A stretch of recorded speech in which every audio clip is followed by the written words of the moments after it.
How are you doing? Good afternoon. This is Over and Over and Over Again, and today we're going to be doing a live watch along of the Arsenal women against Crystal Palace women in the Vitality Women's FA Cup. It is, of course, the last match in charge for Joe Montemurro. Emotional day for him, I'm sure. That's all coming up the other side of this.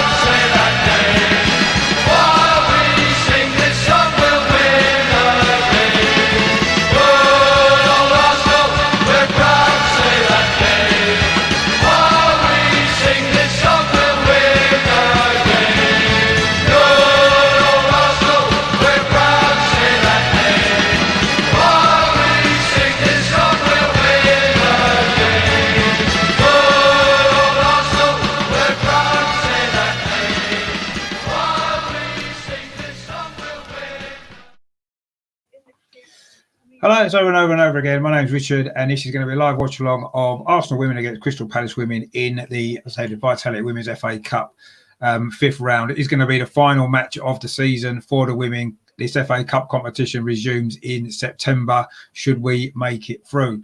Now, I've got the team news for you. I'm going to do it a slightly different way today, trying out something new. So this is the Arsenal lineup for today. So this, who is in goal? Zinsberger, of course, is in goal. Then we've got a back four by the look of it. So we've got Maya looks going to be at right back, I believe. Then in the centre backs, we've got Catley and when she comes on. Bit of a delay there. Oh, there we go. So that's patting the other centre back and left back today. Again, there's another change there. It is going to be Moritz playing left back. Then the two in midfield, I think it's going to be two in midfield anyway. It's going to be the captain, Kim Little, and next to her is going to be Leah Walty. So that's the two in midfield. And the three just in front are going to be, let's have a look. We've got Danielle van der Donk. She's going to be probably in the centre. And then either side, we're going to have, let's have a look. We've got Jordan Nobbs is going to be probably on the right. Caitlin Ford is going to be probably on the left, playing just behind the striker, who today is actually Beth Mead. So that's the starting 11. So it's Zinsberger in goal, Maya, Patton, Catley and Moritz across the back. Little and Volti in midfield. Then Van der Donk, Nobbs and Ford playing just behind Mead, who looks like she's... Or maybe Caitlin Ford will probably be the main striker, actually, won't she? With Mead probably playing on the left. On the bench then is Williams, a goalkeeper, Leah Williamson, Woober Moy, Goldie, McCabe, Jill Roard, of course, her last game for the club it will be, and Viviane Miedemar as well is on the bench. So that's the lineup for Arsenal for this final match of the season. I say the final match for Joe Montemuro as well. What a great reign he's had actually at the club. Fantastic. He took over in 2017. Of course, he won the league title in 2019, and also as well, he also has won the he won the cup, didn't he, as well? So fantastic run he's had. And he wants to concentrate now on his family and stuff like that, which you can understand, and fair play to him. You know, he's done a great job. Of course, there's going to be a lot of speculation as to who might be taking charge of the team next season. So we'll have to see any news on that. Of course, I will bring you as soon as I get it myself. So we'll see how that works out. Hopefully, that will be announced fairly soon so that the girls can be prepared, obviously, for next season, which is going to be pretty good, I'm sure. Just before we get going with the game, the kickoff's in about 5 minutes' time. If you haven't done so, please give this video a like. Just click on the like below. It does help the channel to grow. And if you haven't done so, maybe you're new here. I do cover the Arsenal women as well as the Arsenal men's team. Please give the channel, please subscribe as well. The button down there, it's in the corner, I think, somewhere, isn't it, where you have to subscribe. Again, that's free of charge. It just helps the channel to reach a larger audience. So if you haven't done so already, say if you're new here, I do a lot of videos and shows on the history of the Arsenal as a club. I do cover the Arsenal women as well, the watch-alongs, and also obviously the men's team, and all the news going on there. So loads of good stuff on the channel. So if you haven't done so, please subscribe, please like before the match starts. I say it's going to be Joe's last game. It's quite sad, really, isn't it? Because I think he's done a really good job at Arsenal, and it's a shame he his personal circumstances mean he's going to be leaving. But it'd be interesting to see, won't it, who comes in. I don't know if you've got if you've got any ideas yourself, drop them in the comments box actually, who you think might take over. Of course, we know that Casey Stoney, of course, has resigned from Manchester United, hasn't she? Of course, former Arsenal player.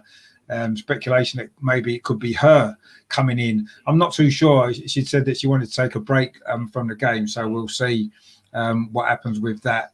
Luca's in the chat. How you doing, Luca? Thanks for tuning in, mate. Hope you're well. Good to see you. I saw your video yesterday. Actually, your trip to Crystal Palace, actually, wasn't it? Which is good. That was decent. So if you haven't checked out Luca's channel, please do so. He's got some good stuff on there, actually. I say he did a day out at Crystal Palace yesterday, which was a really good video. Which is definitely worth checking out. I'll just put the score. Of course, it is 0-0 at the moment. The teams haven't come out yet. They've just watered the pitch, actually, at Boreham Wood. It's looking quite good. It's looking really good, actually, the pitch. As you'd expect this time of the year, I suppose, you'd expect it to be a nice pitch. The weather's not been great, is it, particularly, but there's been a bit of rain. Let's hope it's a good game. I mean, if you tuned in last week, I did cover the last WSL game of the season against Aston Villa here as well. That was a bit of a frustrating game, finished 0-0. Of course, Villa needed a point to stay up, didn't they? And we needed a point to guarantee the Champions League spot. So I guess a draw wasn't a big surprise, was it, in the end? But anyway, it was good. It was good to have the last game of the season in the WSL, and now the very last game of the season, the FA Cup. I'm a little bit surprised actually about the way that they've moved the finish of the FA Cup to the start of next season. So I think the quarter-final is going to be September, the semi-finals in October, and the final I think might be in December actually. So bit strange why they didn't just finish the season. The FA Cup now, there's only another 2 or 3 rounds to play after this. But anyway, it just means that obviously Joe won't be able to be a part of it, will he? Unfortunately, if we do go through. Russ is in the chat. How you doing, Russ? Thanks for watching, mate. Hope you're well. I'm not too bad at all. I spent the morning out filming an under-13s game in the pouring rain, so I haven't quite thawed out yet. But good game it was, actually. I'll have the highlights on my other grassroots channel coming up soon. And Arsenal, of course, not wasting opportunity. The Arsenal women are coming out now. Of course, they're wearing the new lemony yellow kit, which apparently is a throwback to the 1971 kit. I'm not quite sure what way it resembles that at all, especially as it's got yellow lemon shorts and not blue. But anyway, let's not have a debate about the kit. It isn't what I would have chosen if I was going to do something to to kind of recognise the 1971 Arsenal double kit. But anyway, they are wearing it today, even though we are at home, and Crystal Palace are in their home kit as well, of course, blue and red. Quite a nice kit, Crystal Palace, actually. We're just getting the teams are out on the pitch now, just going through the pre-match rituals. It's not a handshake, of course, yet. I don't know whether the handshakes will start after tomorrow when the new regulations kind of come into play. I'm not really sure what's going to happen, whether that's going to make any difference. But I'll say this is the last women's game anyway of the season, so it won't be a factor. Russ says, do you not like the new kit? No, I don't like the new kit at all. I think it's shit, if I'm totally honest. But anyway, that's just my opinion. I'm sure lots of people do like it. It's the wrong shade of yellow. We need to have blue shorts. The cannon's the wrong way around. Too many things are wrong with it, to be honest. But anyway, as long as we win wearing it, then that's the main thing. I don't really care what the kit's like, because I won't be buying it anyway. But anyway, they just had a nice team picture in the new kit, probably to commemorate this last game of Joe's reign. I wonder who's going to score the last goal of his reign, actually. Let's hope that it is one today, because obviously last week was 0-0. And of course, the last goal that we did score was that Kim Little penalty, wasn't it? Which was the winning goal against Everton 2 weeks ago, another game that I featured on this channel. We played Crystal Palace once before. That was in the London County Cup in 2009, and Arsenal won 7-0 on that particular occasion. Kim Little actually scored. She was only 18 at the time, and she's playing again today. Palace did finish 7th in the Championship this season. It's their third season as a professional club. I say they finished 7th, which is not a bad season for them. They got 20 points from their 20 games, so they did okay, didn't they? But obviously, Arsenal are going to start massive favourites in this game. There's 1 or 2 changes to the side. A few players. Catley, of course, is back, which is nice. The 2 fullbacks are different to usual in Maya and Moritz, giving them a game, and Patton as well playing centre back. So, we've got some good players on the bench as well, haven't we? With Williamson, Woober, Moy, and of course McCabe, Jill Rorder, and of course Vivian Miedemar as well. I'm sure she'll come on later and maybe get a goal. Of course, Arsenal won 10-0 in the previous round against Gillingham to reach this stage, whereas Crystal Palace, they beat London Bees 3-0, another championship side. So obviously Arsenal are going to start massive favourites in this all yellow. Well, it's not even yellow, is it? It's kind of lemon with the lemon kit. So they don't play like lemons. I'm sure they won't. But it's going to be Arsenal kicking off, attacking the goal to our right in this first half, which is the south stand at Boreham Wood. For those familiar with the ground, but it's going to be to the right as we look. Arsenal are kicking off as well. It's Danielle van der Donk and Caitlin Ford who are going to take the kick-off here. We're just about to get underway in this Vitality Women's FA Cup 5th round tie. Placing the quarter-final is at stake, of course. Still no fans in the stadium. It was great, wasn't it, the FA Cup final yesterday, having that atmosphere of fans in the ground. Quite emotional it was, I thought, as well. Obviously, especially when Leicester won, even better from our point of view. But it was an emotional occasion, wasn't it? And it was great to see so many fans back in the stadium, and it gives us some hope, doesn't it, for next season, going into next season, that we may be able to get full stadiums again, which would be really nice, wouldn't it? But Arsenal started on the front foot, as you'd expect in this game, knocking it around at the back. Catley at the minute, she plays it square to Patton on this near side. And she gets it back again inside the centre circle. In fact, Arsenal look as though they may be playing a 3 at the back, actually. But there's actually a break on here for Crystal Palace. They've got an early chance, but no, it's an offside given. I think it was Morgan there with the run through. But the flag was up. It was offside. We've got a comment here. I don't want to pronounce your name wrong. I'm sorry, but it's on the screen. It says the women's game is very entertaining. Indeed, it is. More organised as a team and actually in the right positions compared to them. No, you're right. It is.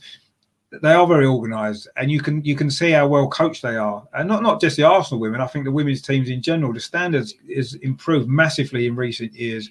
And this season, I think it's as good as it's ever been. It really is. I think it's been fantastic. So, yeah, I totally agree. They are very organised, and they play good football. I mean, the Arsenal women in particular play really good football, attacking football, like to get the ball forward as well, score a lot of goals generally. The goals have dried up a little bit in the last few games, but been so solid at the back. Just that 1 goal conceded in the last 10 games. And that was the equaliser that Everton scored a couple of weeks ago. That was a dramatic game, wasn't it? If you watch that, when we got that last gasp penalty to win that game and seal that 3rd Champions League spot. But also coming forward now, Beth Mead could be a chance for an early goal. 1-2 with Caitlin Ford. Beth Mead's in, is she? No, the goalkeeper, Morgan, comes out, takes the ball at Mead's feet. Nice play that from Arsenal, though. Nice 1-2 on the edge of the box there. Beth Mead played it in to Caitlin Ford and got it back. The pass was maybe slightly overhit and it just ran through to the goalkeeper. It was good play from Arsenal. Arsenal really started brightly in this game, looking in complete control. It's Maya on his far side looks as though she's playing more of a wing back. It does look as though it may be a 3 at the back system, which was how we finished the game last week, actually. Seems to have taken it on into this game. So we'll see whether that's going to be something that maybe the new coach comes in next season and goes with as well. It'll be interesting to see how that works out, actually, won't it? We'll see. But anyway, I say Joe seems to be favouring his 3 at the back in these last couple of games. It does appear as though that's how we've lined up in this game, pushing the 2 wide fullbacks on, actually. Maritz on the left and Maya here on the near side on the right. So let's see how that works out. We've played 3 minutes, nearly 3.5 minutes. It is still 0-0. Arsenal just had that 1 half chance there, the 1-2 on the edge of the box with Beth Mead.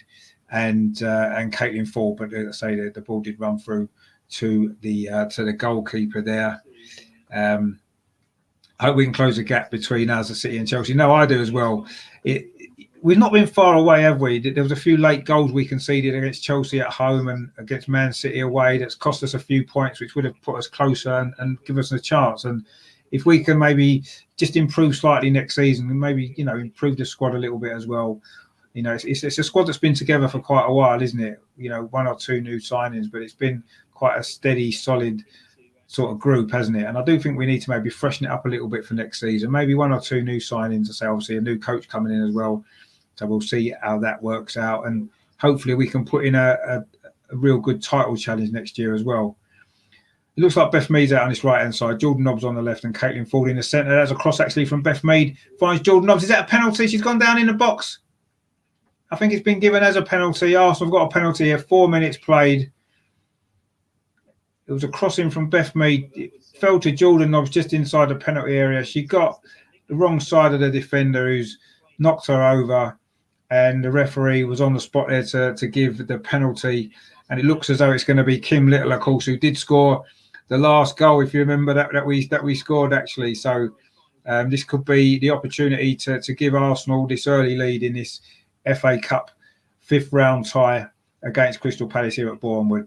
It's going to be Kim Little from the penalty spot to give us hopefully the lead. Normally she's pretty solid and accurate from the penalty spot, but let's see. It's going to be Kim Little against goalkeeper Morgan for Crystal Palace. Let's see if she can put it in. Kim Little steps up, puts it in the corner. And it is 1-0. Kim Little with the goal from the penalty spot. Brilliantly taken. Gave the goalkeeper no chance at all. Put it right into the bottom left-hand corner of the net. And Arsenal are 1-0 ahead. Just 5 minutes played. And probably deserved. I mean, Arsenal have been the better team, as you'd expect anyway. It was a good ball in from Beth Mead from the right-hand side. It did fall to Jordan Nobbs at the far post. And she was bundled over in the penalty area. I think it might have been Barton, the defender, that fouled her. And Kim Little stepped up and coolly slotted home the penalty to give us the lead. I say we did win 10-0 in the last round against Gillingham. I'm not quite expecting it to be as comfortable today, but you'd expect Arsenal will go through. But they've got the early goal now to settle us down. And I'm sure we can go on now and dominate this game. And hopefully we can enjoy a few more goals. Kim Little now plays it out to this near side to Maya. She finds Beth Mead. Beth Mead tries to play it into Van der Donk, but it's gone out for a corner off a Crystal Palace defender, which Beth Mead's going to take on this near side. Of course, usually it's Katie McCabe, isn't it, who takes the set pieces, but she's on the bench at this moment. She started this game on the bench, obviously having a rest today. But it's going to be Beth Mead to take this corner. So from this near side, Kim Little's an option short, but looks like she's going to put it into the box. It's actually not a bad ball, but a Crystal Palace head gets it away. It goes right over to the far side. It's gone out for a throw to Arsenal, actually, which I think Catley was going to take it, but she's left it instead. But Arsenal now back in possession again. It's with Patton in the middle of the pitch. Plays the ball into Kim Little.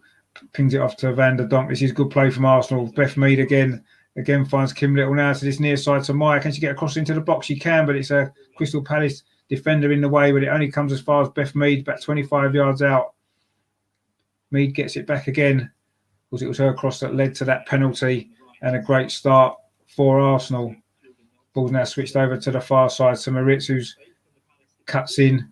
Oh, it's a nice flick there. The ball goes into towards Jordan Nobbs again, but this time Crystal Palace managed to clear it, but again, not very far. Again, it only finds Maritz.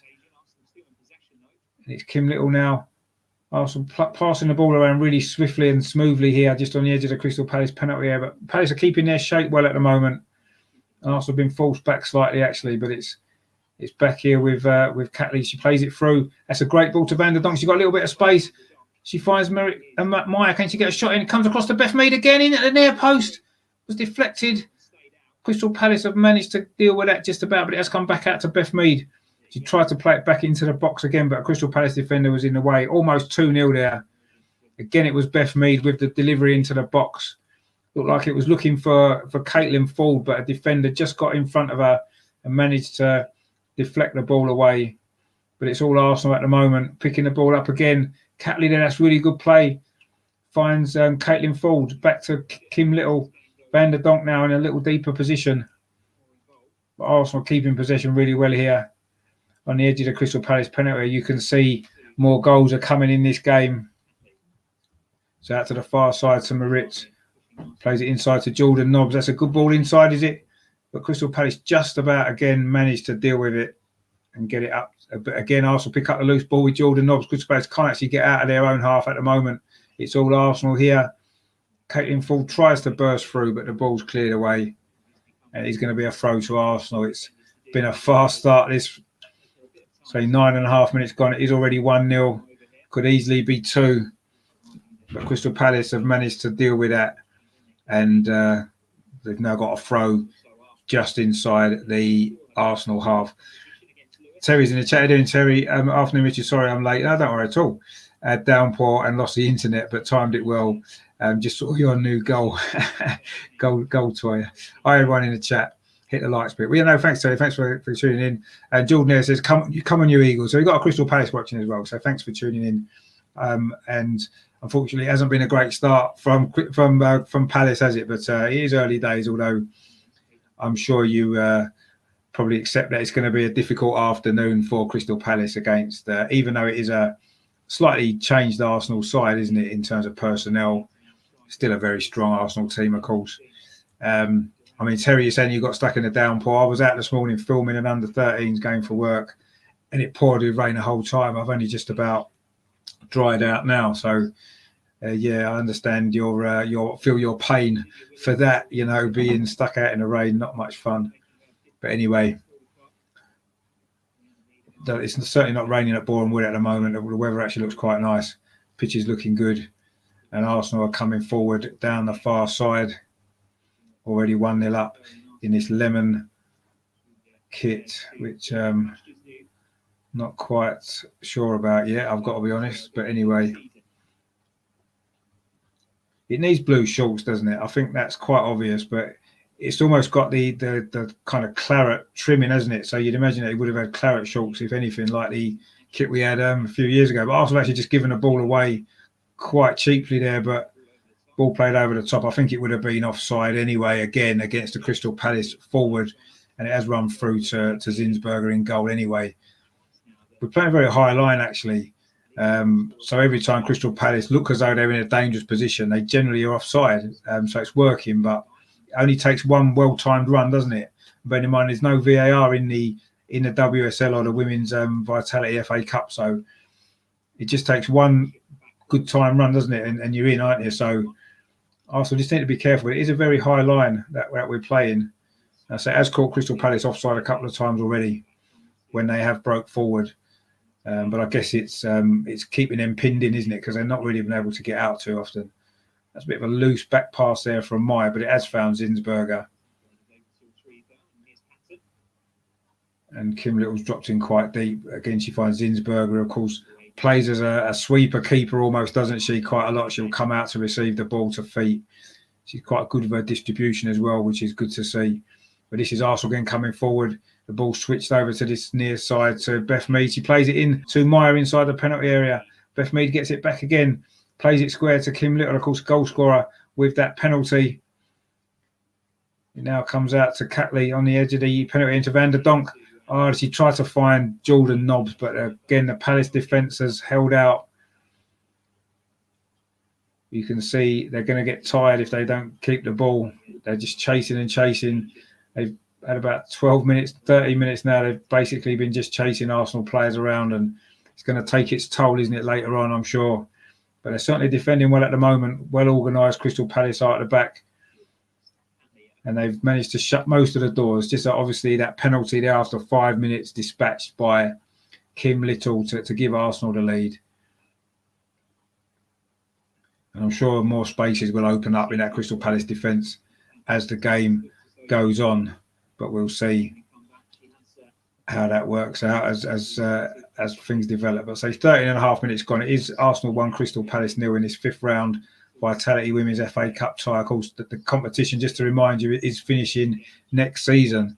The next round's not till September, which is why this is Joe's last game and why this is the last game of the season for the women. Leah Walty there plays it forward to Kim Little. Plays it to Beth Mead on the far side. The cross gets deflected. And Crystal Palace again managed to get it away, but not very far. Daniel van der Donk on the edge of the penalty area. Nice feet. A good shot comes in. That's a good save from Morgan in the Crystal Palace goal. It was van der Donk's effort from the edge of the penalty area. It was going in the corner. That was a good save at full stretch there by the Crystal Palace keeper. But again, they can't really get the ball out of their own half. Arsenal have picked it up again. Again, it's van der Donk showing good strength there. She's got options here. Plays it back to Kim Little, who's had a very lively start to this game. Arsenal coming forward again. Maritz coming forward. She finds Jordan Nobbs. It's all Arsenal this now, the first 15 minutes of this game. Crystal Palace can't get out of their half. Leah Walty now brings the ball forward for Arsenal. Plays it to this near side to Meyer. I think she was looking for Beth Mead. It came back to her. That's a nice ball into Caitlin Ford, just inside the penalty area. Can she get it across? No. Again, a Crystal Palace body's there to clear the ball. Defending for their lives here, Crystal Palace. And apart from that one mistake that they made to concede the penalty, they've actually defended well, Crystal Palace, so far in his opening 15 minutes. But it's going to be a long afternoon for them if they if the game stays like this. It's going to be a really long afternoon defending for 90 minutes. Patton now plays the ball to this near side again to Beth Mead, right on the touchline. Plays it inside to Volti, but Crystal Palace get it clear. Now they're looking to get a breakaway, can they? No, good defending. That was really good defending, actually, there from Patton, and she gets it back. Actually, it was Catley, sorry, not Patton. Kim Little now in the middle of the pitch finds Walty. She's going to try a shot. No, she plays it out to this near side again to Beth Mead. Walty gets it back. Will she try a shot now? She does. But it's gone over the top from about 25 yards. It opened up in front of her just before. It looked like she might have tried a shot before Leah Walty, but instead she played it out to Beth Mead, got it back. And at the second time of asking, she did try the shot, but it just went too high. And it's going to be a goal kick to Crystal Palace, which goalkeeper Morgan is going to take. But they've struggled to get out of their half in this opening quarter of an hour. Have Crystal Palace, and they are 1-0 down, as you can see. That early penalty from Kim Little after a foul on Jordan Nobbs. Clumsy challenge it was on Jordan Nobbs, actually, inside the penalty area. But Crystal Palace now looking to get a breakaway. They've got an opportunity here inside the penalty area. Can this be a chance? Oh, she slipped over in the box there, the Crystal Palace striker. I think it might have been Baptiste. She did well, actually. That's the second or the third time she's gotten behind. This time she wasn't offside. I say it's only one well-timed run that you need. She did briefly get in behind into the penalty area. She looked like she was going to cut inside and try the shot, but in the end, just lost her footing, and Arsenal are able to get it clear. But that's a little warning there for Arsenal. Despite all their possession, Crystal Palace are going to be dangerous on the break. They've got pace in their forward area there. If they can, I say, get that ball in behind, they will cause us a few issues maybe during this game. And that was nice play from Crystal Palace there. But I say the slip there didn't really help. And now Arsenal can come forward again down the far side with van der Donk. Plays a cross into the box. It finds Beth Mead at the far post. I don't know why she didn't try a shot. It's actually hit the bar. Was that off a defender or was it off Kim Little? I'm not really sure. I don't know why Beth Mead didn't try a shot then. The ball came to her at the far post. Looked like she had plenty of time inside the 6-yard box to maybe try a shot or goal. Instead, she clipped it back into the danger area. And in the end, the ball came in. I don't know whether it got deflected off a Crystal Palace defender, and it would look like it might have been dipping in. I think the goalkeeper just got a finger to it and tipped it onto the bar. But Arsenal have got a corner on this near side, which Beth Mead again is going to take. She took a decent corner before. Again, it's a decent corner. Again, it goes right the way across. But again, Crystal Palace do manage to deal with it this time. And now they're going to look for a breakaway themselves. But in the end, the final ball there wasn't quite good enough, and it's gone all the way back through to Zinsberger. Terry's back in the chat again. He says, hope we nick another 1 or 2 before half-time. We can do without another Everton or last week. Come on, the goal. No, I mean, I think the Everton game was, we did just switch off for a second, didn't we, and conceded that goal. And of course, Aston Villa last week, we just couldn't break them down, could we? They defended for their lives. But I say we've got the lead here, and I say Crystal Palace, apart from that one break where they look quite dangerous, we've been in total control of this game. You'd imagine it's just a matter of time until we get the second and third goal, maybe, and go on and finish this game off. But while it's 1-0, as we've said plenty of times before, anything's possible. And I say Crystal Palace did have that one dangerous break just a few minutes ago, which could have given them an opportunity to equalise. But I'm sure it was Baptiste. She slipped over and she was trying to shake for a shot. But also coming forward again here. It's Caitlin Ford inside the area. Is this going to be 2-0? It must be, surely. No, it's saved by the goalkeeper. One-on-one there. She took her time, Caitlin Ford, just on that right-hand side of the penalty area. And now Crystal Palace could get a breakaway, could they? Oh, that's a great tackle. That is there from Catley. Brilliant tackle there. Really, really good stuff there. And the Crystal Palace ball has actually gone down inside the centre circle. And I think the game's going to be stopped. Beth Mead kicked it out anyway. But that was a chance there for Caitlin Ford, just on the right-hand side of the penalty area. She took her time. Looked like she was just steadying herself to put it into the corner, but it was a good save, actually, from the goalkeeper, Morgan. Need to give her credit for that. But really, that was a golden opportunity for Caitlin Ford to make it 2-0. Very similar to the chance that Miedemar had last week against Aston Villa, actually. And she wasn't able to take that. And I say Caitlin Ford wasn't able to take this one either. But the Crystal Palace forward actually is looking in some serious trouble here inside the centre circle following that challenge from Catley. It wasn't a foul. It was a really good tackle, but I think she must have landed awkwardly. And she's receiving treatment currently inside the centre circle. Let's hope she's going to be okay.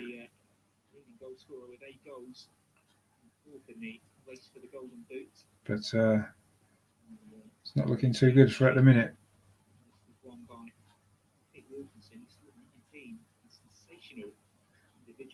It is Baptiste, actually, number 11 for Crystal Palace. She's looked their most dangerous player, actually. She's their top scorer this season. She's definitely got pace in behind her. She has got back to her feet again now. Looked like maybe a back injury. I don't know whether or not the way she, maybe the way Catley landed on her, I'm not sure. But anyway, she's just obviously having to go off because she's received treatment. But I'm sure she is going to come back on again. She has looked quite dangerous and lively, actually, for Crystal Palace when they have managed to get the ball forward. She's definitely a threat. We need to definitely be wary of her. I'm sure she's going to come back on again very shortly. But it's going to be a throw to Crystal Palace on the near side because Beth Mead did kick the ball out. But I'm sure Crystal Palace will give it back to us. Of course, I'm sure they will. It's going to be Wilson with the throw, and she does. She throws it back to Meyer, and Arsenal can now build possession again from the back. Patton plays it to this near side to Meyer again, and plays it back again to Patton. Arsenal have changed their players in the back four or back three as it is, but the system's the same, isn't it? We like to play the ball around at the back. This is good play again. Daniel van der Donk now plays it to this near side to Beth Mead. She cuts inside. Is she going to be able to put a cross in? No, she finds Van der Donk instead. That's a great cross to the balls, the far post. Crystal Palace don't really deal with it. It finds Jordan Nobbs, but she's forced away from goal. But another decent ball into the box there from Arsenal. And another ball comes in this time from the left-hand side to the near post. Header comes in and it's a goal. It's 2-0. It's Van der Donk with the goal. A little header there.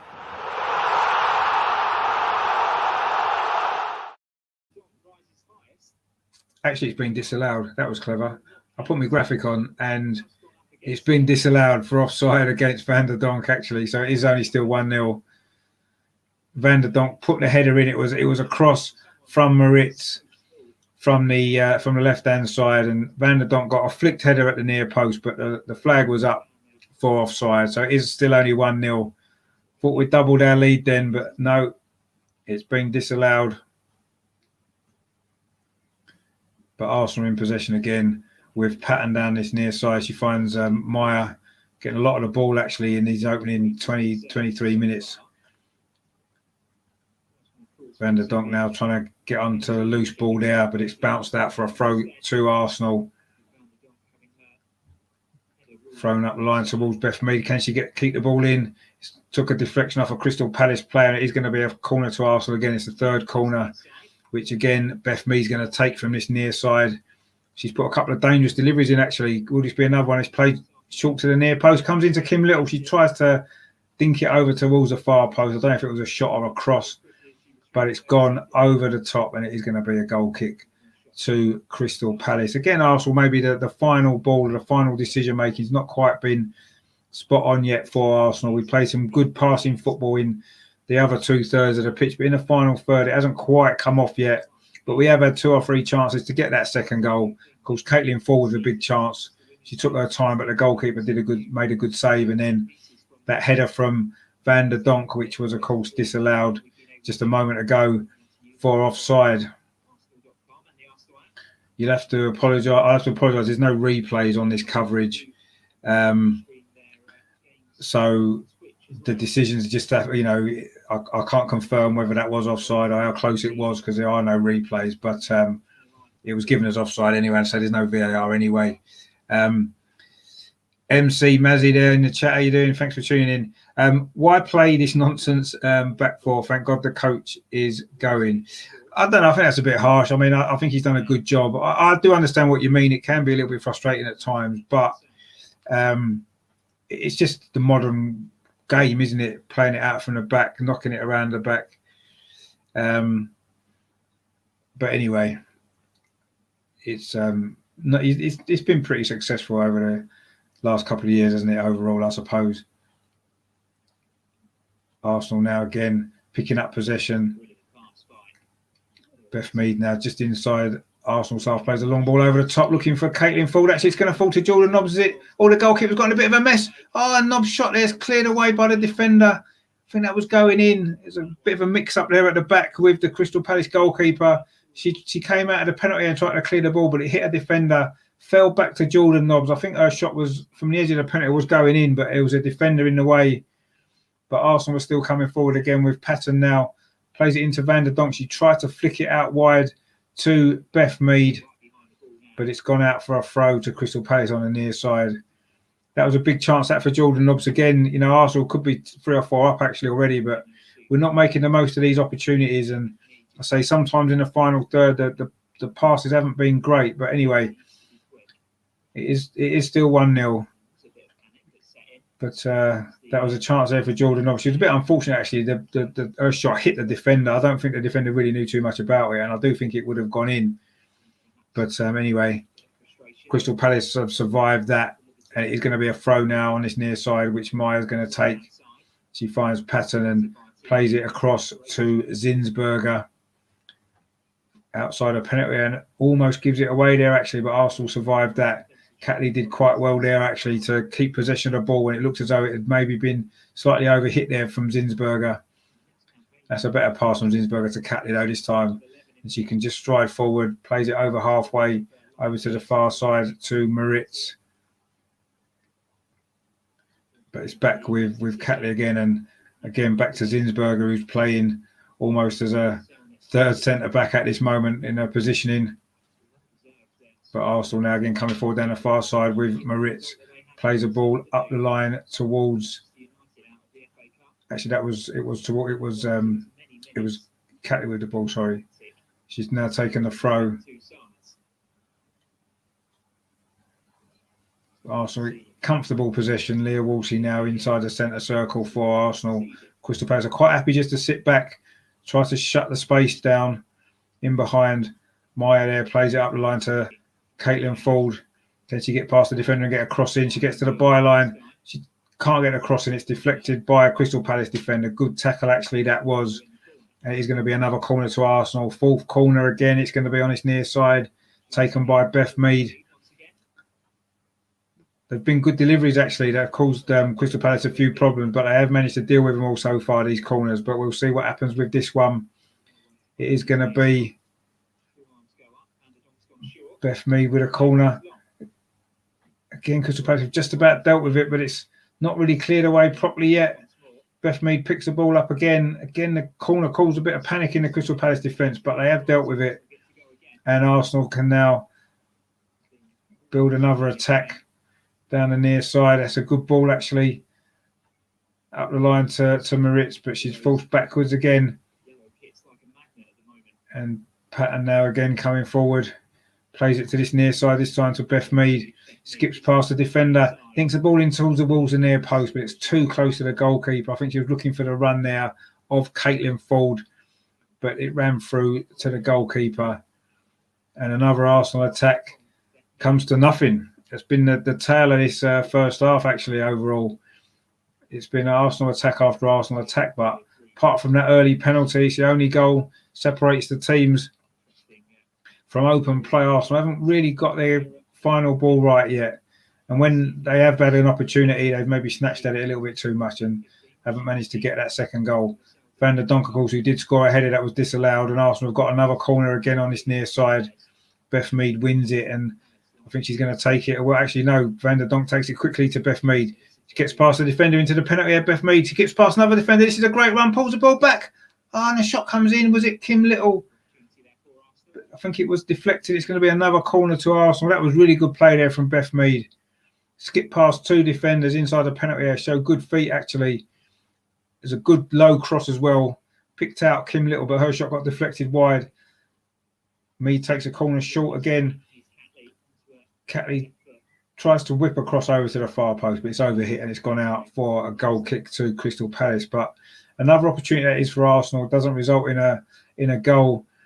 Again, a Crystal Palace body gets in the way and deflects it for a corner, and Arsenal unable to get this second goal at the moment. A little bit of a worry, actually. This has been the tale of recent games, hasn't it? We've not managed to kill teams off when we've been on top, and that's definitely been the case in these opening 30 minutes here.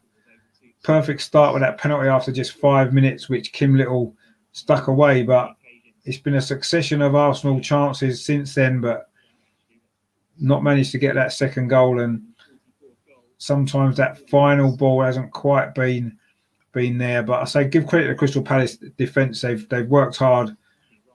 They've put bodies on the line and they've kept the score down to 1-0. But now here's a chance here. Van der Donk on his the right hand side in the penalty, clears it back across the box.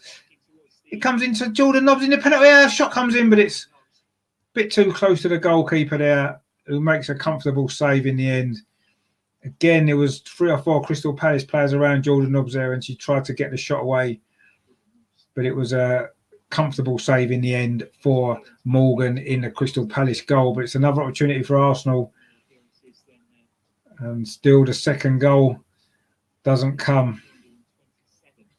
And while Crystal Palace have offered very little in attack, they did have that one moment with Baptiste, of course. But anyway, now they're also coming forward again. Beth Mead now on this near side, goes past the end and gets a shot in towards the far post, but drags it just wide. And it wasn't quite, she was looking to try and find that far corner. She just skipped past the defender again. A little bit of space there was there, just inside the penalty area on this near side, Arsenal's right. She tried to drill the shot into the far corner, but it just went past that post. I think the goalkeeper had it covered anyway. She wasn't too concerned about that. And it is now a goal kick to Crystal Palace. But I say Arsenal still struggling to get this second goal. And I say that has been the problem in recent weeks, hasn't it? Finishing teams off. I say against Everton, we were 1-0 up and should have been 2 or 3 up. And in the end, we allowed them an equaliser. And again, Baptiste got clear for Crystal Palace. But again, she's offside. That high line, again, causing the problems for Crystal Palace there. That she can't quite time her run right back. So that one time she did get in, she slipped over in the penalty area. Amelia in the chat there, is there a live stream? There is on Arsenal.com are showing the game. If you're a digital member, you can get coverage of that. If not, stay here and enjoy the game on the channel. Enjoy the game on the channel as well. I'll keep you updated with what's going on, and you can watch the action on Arsenal.com if you're able to get access to that. I don't know if that's everywhere in the world. I'm assuming it will be. But anyway, Arsenal coming forward again down this near side. Kim Little plays it inside to Leah Volta, who's sitting quite. She's the deepest of the midfield players, actually. Catley now just inside the Crystal Palace half. Plays a ball in towards Kim Little, but it was overhit and it bounced off the Arsenal skipper, and it's going to run through in the end, headed back by Patton to goalkeeper Zinsberger. And there's 11 and a half minutes till half time in this first half. It is Arsenal 1, Crystal Palace 0. It's been a dominant performance from Arsenal, but not been able to get that second goal. It's been a little bit frustrating. There's been several opportunities, and of course Van der Donk did head the ball into the net about 10 minutes ago for the second, but it was disallowed for offside. I say there's no replay, so I don't know how close that was. But anyway, it was disallowed, so it's irrelevant. There's no VAR anyway. Once the linesman flag or the assistant referee, it's going to be disallowed. Anyway, Kim Little now, the goal scorer. It was her penalty after 5 minutes that's given Arsenal this lead. We look to get into the quarterfinals of the FA Cup, which won't be played now until September. Ball's played through into Maya. Can she get there from Beth Mead? But no, the goalkeeper's out quickly again. She's done well, the Crystal Palace goalkeeper, actually, in this first half. Real credit to her. She's made a couple of good saves. She's been quick off her line when needed. And she was quick off her line again there. Beth Mead played the ball through, looking for Maya, who's coming forward from wing-back position down this right-hand side. But again, the goalkeeper was out quickly and gathered the ball. So she's done well, the Palace goalkeeper, in this first half. And I say the defence has worked really, really hard to keep the score down. But Arsenal have had opportunities. They just haven't really made the most of them as yet. And it remains at 1-0. But it's a quick throw there from Van der Donk into Caitlin Ford. Van der Donk gets it back again. A cross actually hit Beth Mead, I think it was. Anyway, Van der Donk then tries to play the ball through to Maya, but it rolls through to the goalkeeper. I don't know whether Arsenal maybe being a little bit anxious because they know it's Joe's last game and they really want to give him a good send-off with a big victory. I don't know whether that's the reason, but not able to take the chances and maybe snatching at a few things so far in this game. Hasn't quite worked out as I'm sure he would have hoped. And maybe it should have done. I say we've had the opportunities to maybe be 3 or 4 up. But it is only 1-0, the early penalty from Kim Little. If you're new to the stream, please give it a like if you're enjoying the show. And please subscribe to the channel if you haven't done so already. I do cover the Arsenal women as much as I can. Obviously, the men as well. Now, here's a chance for Arsenal over on that far side. Caitlin Ford, it wasn't a great touch, actually. But Arsenal are still coming forward now. Jordan Nobbs, shot's blocked again. There's 2 or 3 defenders in front of her. We can't quite get through them at the moment, can we? When we have, I say we've maybe snatched at the chances. And James in the chat, he says, who scored? It was Kim Little with a penalty after 5 minutes who scored the goal. Jordan Nobbs was brought down in the box and Kim Little scored after 5 minutes. So, yeah, it was Kim Little with a penalty. It seemed like a long while ago now, actually. It's been a succession of Arsenal chances since, but it is still 1-0. And now the ball played to this near side to Beth Mead. She wants to run past the defender again and looked like she'd got past her, but just the defender just got a touch. It has gone out for a corner to Arsenal. Again on this near side. Again, it's going to be Beth Mead to take it. We must have had 6 corners now, 6 or 7 maybe. Beth Mead now tips it in towards the edge of the penalty area. It's a good corner, actually, but again, the Crystal Palace bodies are in the way. Arsenal can't get the shot away. But Leah Walty now, I don't know if that was going to be a shot or a cross, but again, it hits a Crystal Palace body. But Arsenal keeping possession, not quite able to break through for this second goal. Crystal Palace will be delighted if they get to half-time, just 1-0 down, I'm sure. They would at some point need to offer a bit more of an attacking threat if they're going to try and cause a cup shock in this game. But while it's 1-0, you just never know, dear. But Arsenal keeping possession again. It's Patton now, plays it to this near side again. That's been the outlet in this first half. Beth Mead plays it back into Jordan Nobbs. He's very central now. But Crystal Palace has got everybody behind the ball pretty much all the time, and it is difficult to break that sort of defence down, isn't it? And Arsenal have struggled to do that. And when we have had an opportunity, I say we haven't quite got the quality finish that's needed. I'm sure Miedemar will be sitting on the bench thinking she could get herself a couple of goals in this game. There's certainly goals to be had, but so far it hasn't come through. Again, Van der Donk's in. Again, is she offside? She chips it over the goalkeeper, but again, a Crystal Palace defender's back. Play carries. I don't think she was offside. Van der Donk again on that far side. Good play. Then she got him behind again. Van der Donk chips it over the goalkeeper, but again, there was a Crystal Palace defender there to clear the danger away. And that has been the story of this first half. Now, Caitlin Ford is very wide over on this near side. Oh, a poor ball that was from Kim Little. Now Baptista, who's very quick. Now they've got a break on it. There's a spare player over on the far side. But good defending, actually. Well done, Leah Walty. She tracked the player back. Got a touch there back to Zinsberger. But you see, Crystal Palace have looked dangerous when they've had the opportunity to break. They have got pace. And they've got in behind a couple of times. And they did there. Again, it was Baptista who's looked dangerous for them so far. But again, it's Arsenal coming forward now. I think if we get a second goal before half-time, we could see a few more in the second half. Caitlin Ford now plays a square pass to Leah Walty. Finds Jordan Nobbs. Oh, a good tackle, actually, by the Crystal Palace defender. And the ball comes forward again to Baptiste, who twists and turns, tries to find a way through for Crystal Palace, but the Arsenal defence is there. And it comes to Caitlin Ford, who's now playing very wide on this near side. Can Van der Donk keep that ball in? She does, just about keep it in. And she tries to get a corner off the Crystal Palace defender. In fact, she has got a corner off the Crystal Palace defender. I've got another comment in there from Pods and Pieces. Thanks for watching. It says, where is the match being broadcast? It's being, I think, as far as I know, it's only broadcast on Arsenal.com to digital members. So if you have got that, then you can watch it there. But if not, please stay on the channel and enjoy the coverage that you get here. Van der Donk now in the penalty area. She twists and turns, does well. Was she brought down again? Is that another penalty? No, it's not. It's given the other way. It was given as a foul by Van der Donk on the Crystal Palace defender. I think actually initially it looked as though Van der Donk had been fouled. I do think she did foul after that, that's what's been given. But so it's going to be a free kick to Crystal Palace. Just to remind you to say, please give the show a like if you're enjoying it, and please subscribe to the channel if you haven't done so already. Really is appreciated. There's a lot more people watching than have liked it. So if you are watching, just click on the little thumbs up at the bottom there. That'll be great. Really much appreciated. And I say, if you haven't done so, please subscribe to the channel as well. All helps the channel to grow. It doesn't cost anything. It takes a second.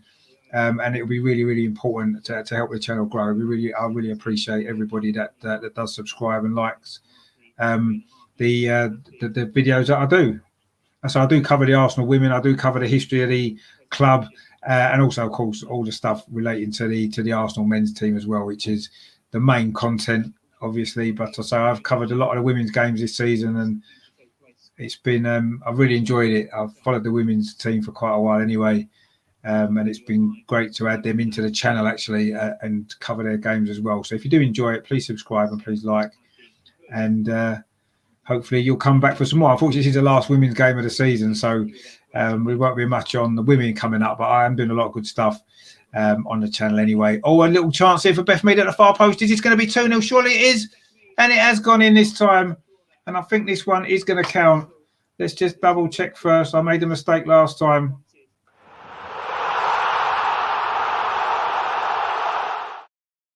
But no, this one does count. It was Beth Mead with the goal. Well taken goal it was as well. And we have finally got that second goal just 3 minutes before half-time, 3.5 minutes before half-time.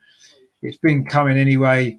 We have finally got it. It was a ball over the top there. Found Beth Mead on this near side, Arsenal's right.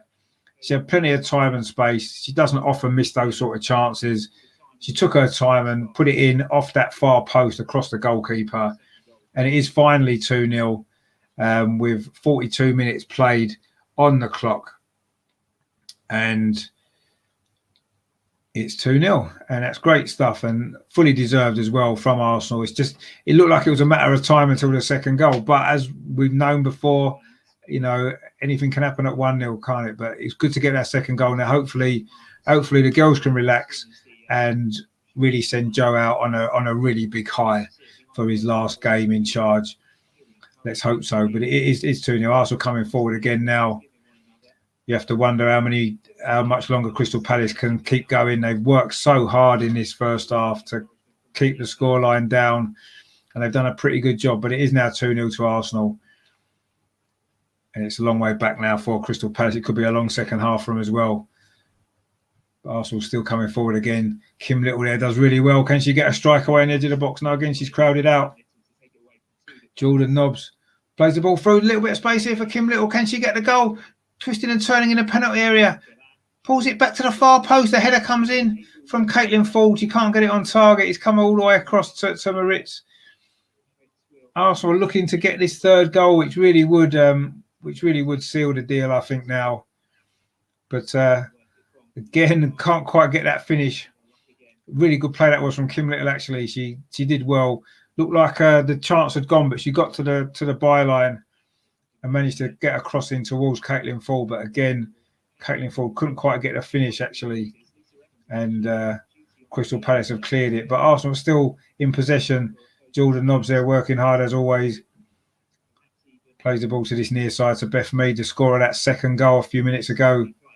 Caitlin Ford again turns and tries to curl a shot into the far corner, but it's gone wide. She hasn't quite got her shooting boots on so far today, has she, Caitlin Ford? She's got 13 goals this season, second top scorer, of course, behind Vivian Miedemar.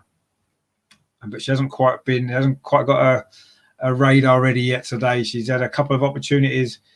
She was denied by the Crystal Palace goalkeeper earlier on, and that shot there was wide of that far post. We're now into the final 30 seconds of this first half. There'll probably be a minute or so of stoppages. There was that injury to the Crystal Palace striker, Baptiste, midway through the half. I'm assuming there'll be a minute or so of stoppages, which we're just about to come into now.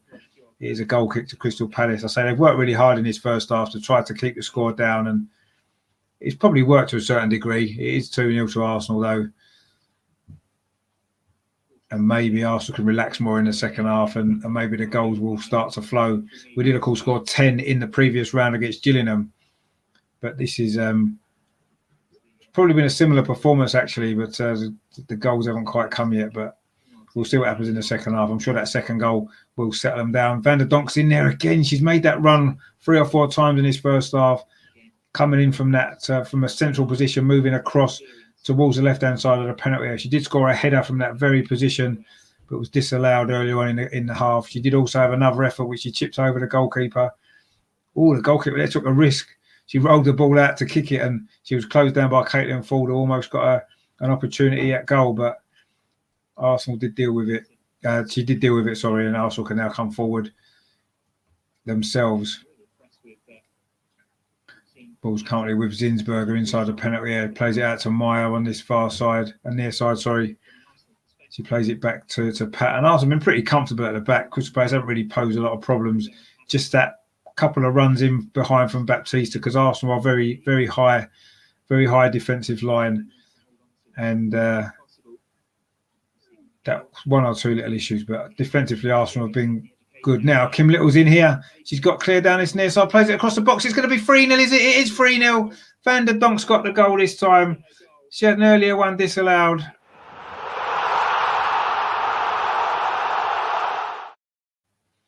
But it is 3-0 now. It's all over. Surely it is all over. 3-0 to Arsenal. Van der Donk there. It was Kim Little. Got clear down this right-hand side, the near side. Drilled across to the far post, and there was Van der Donk again making that run and finished it off from close range. Couldn't really miss. We're now in the final few seconds of this first half, and Arsenal have added the third goal, which has been fully deserved as well. You can see there, I'll put the score up for you.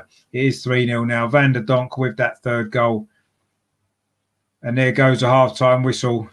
It's been a good first half from Arsenal, a bit wasteful at times. We had most of the possession, had lots of opportunities, got the early goal, the penalty from Kim Little after just 5 minutes.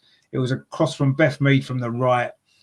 It fell to Jordan Nobbs at the far post, a clumsy challenge on her. I think it was from Johnson, the Crystal Palace defender, and Kim Little dispatched the penalty with minimum fuss into the left-hand corner of the net to make it 1-0. And then Arsenal really missed a lot of good opportunities. Caitlin Ford had a one-on-one with a keeper, which was saved.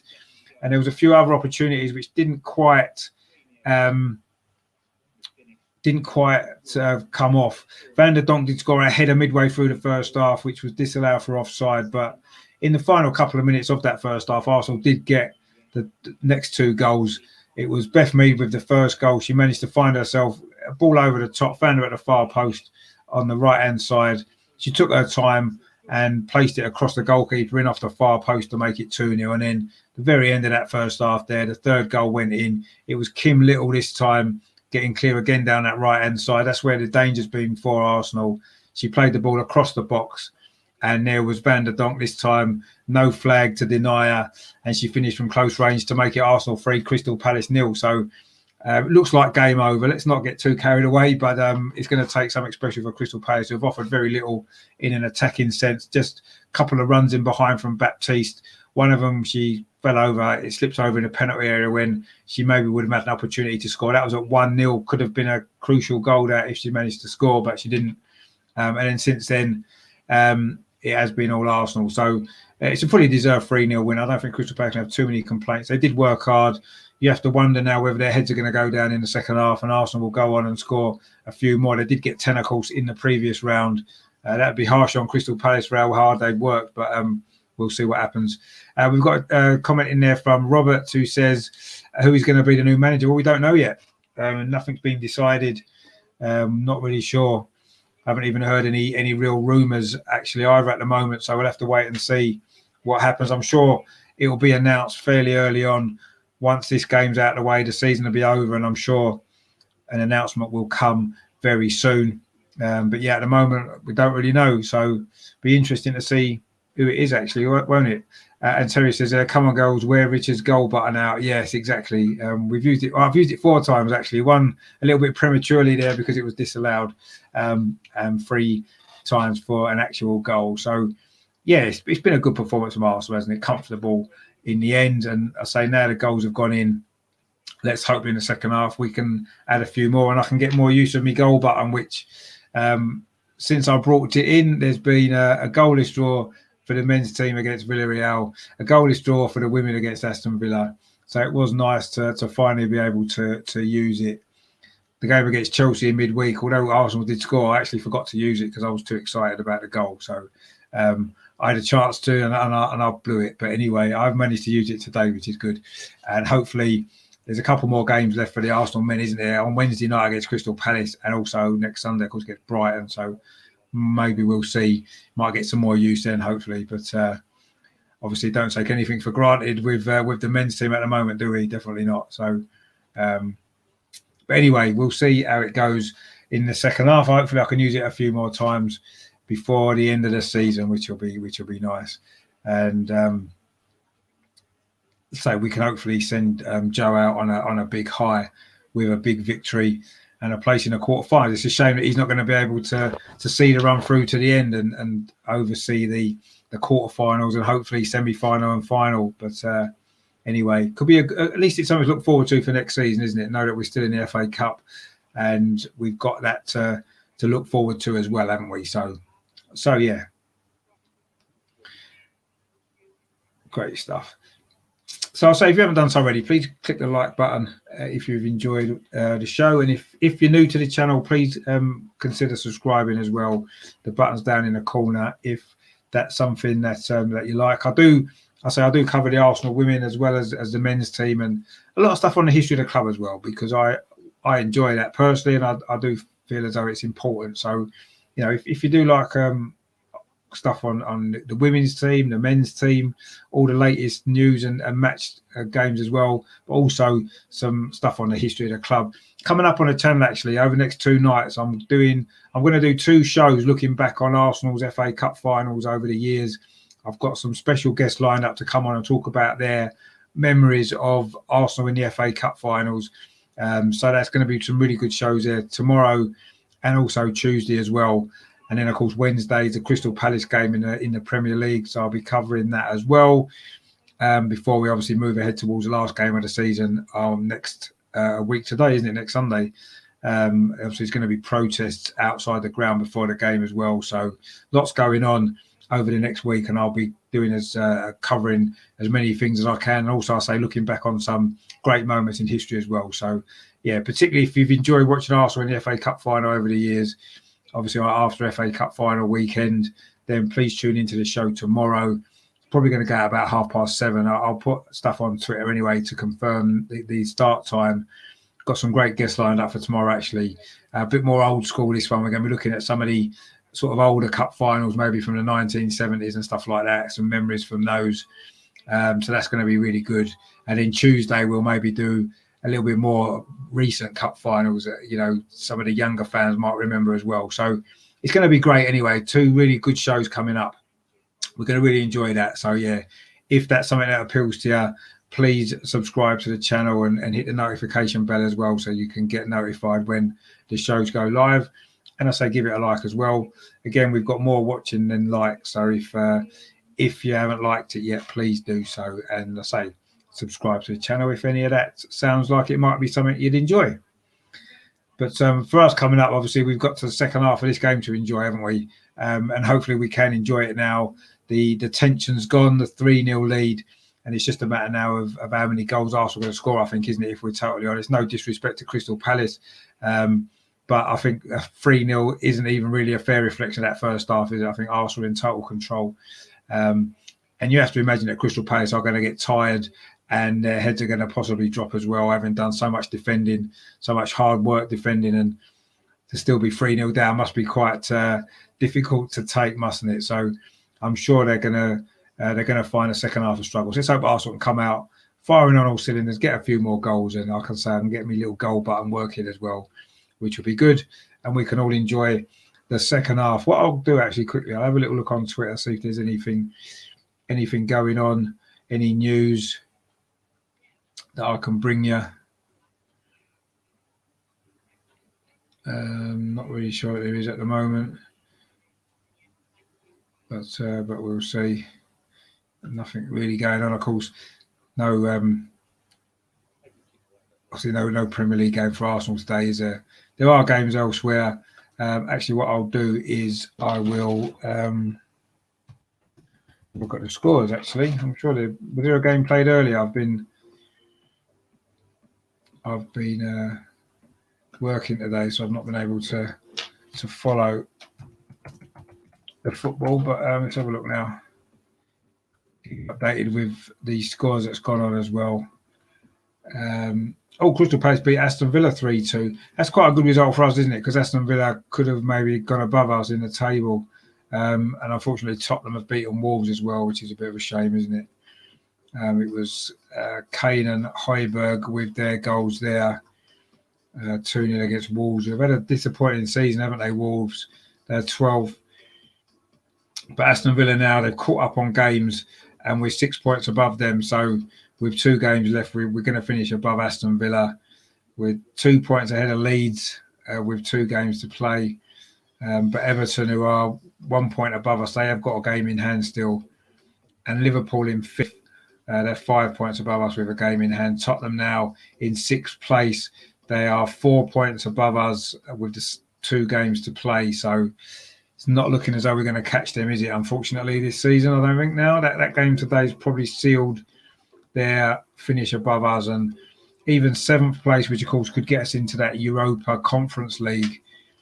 West Ham are currently 4 points ahead of us as well with 2 games to play. So it's going to be a big ask, isn't it, if we're going to get into that top 7. I've got a feeling we're probably going to finish 9th or 10th, which will be disappointing, obviously, and lower than last season. But yeah, it's just unfortunately the way it is, isn't it? I don't think we'll catch Everton. I think that they've got a game in hand. They are, of course, playing tonight, but it's against Sheffield United at home. You'd imagine they'll win that game.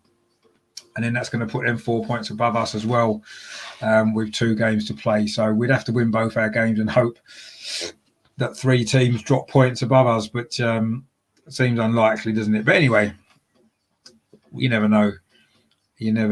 But yeah, I think that it's Europe done and dusted, unfortunately, and I'm not sure that's a good thing for the club with the financial situation that we're in. But anyway, no doubt we'll talk about that during the week on the show, I'm sure, on the channel, which will be good.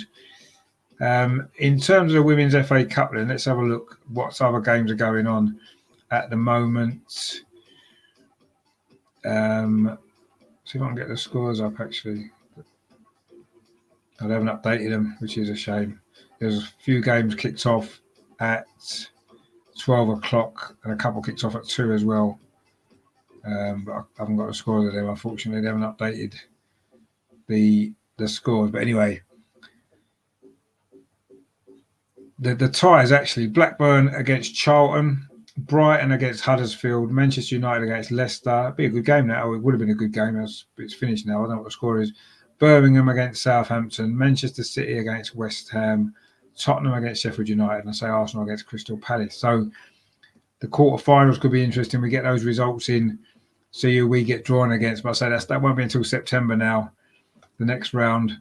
So we'll have to see what happens with that.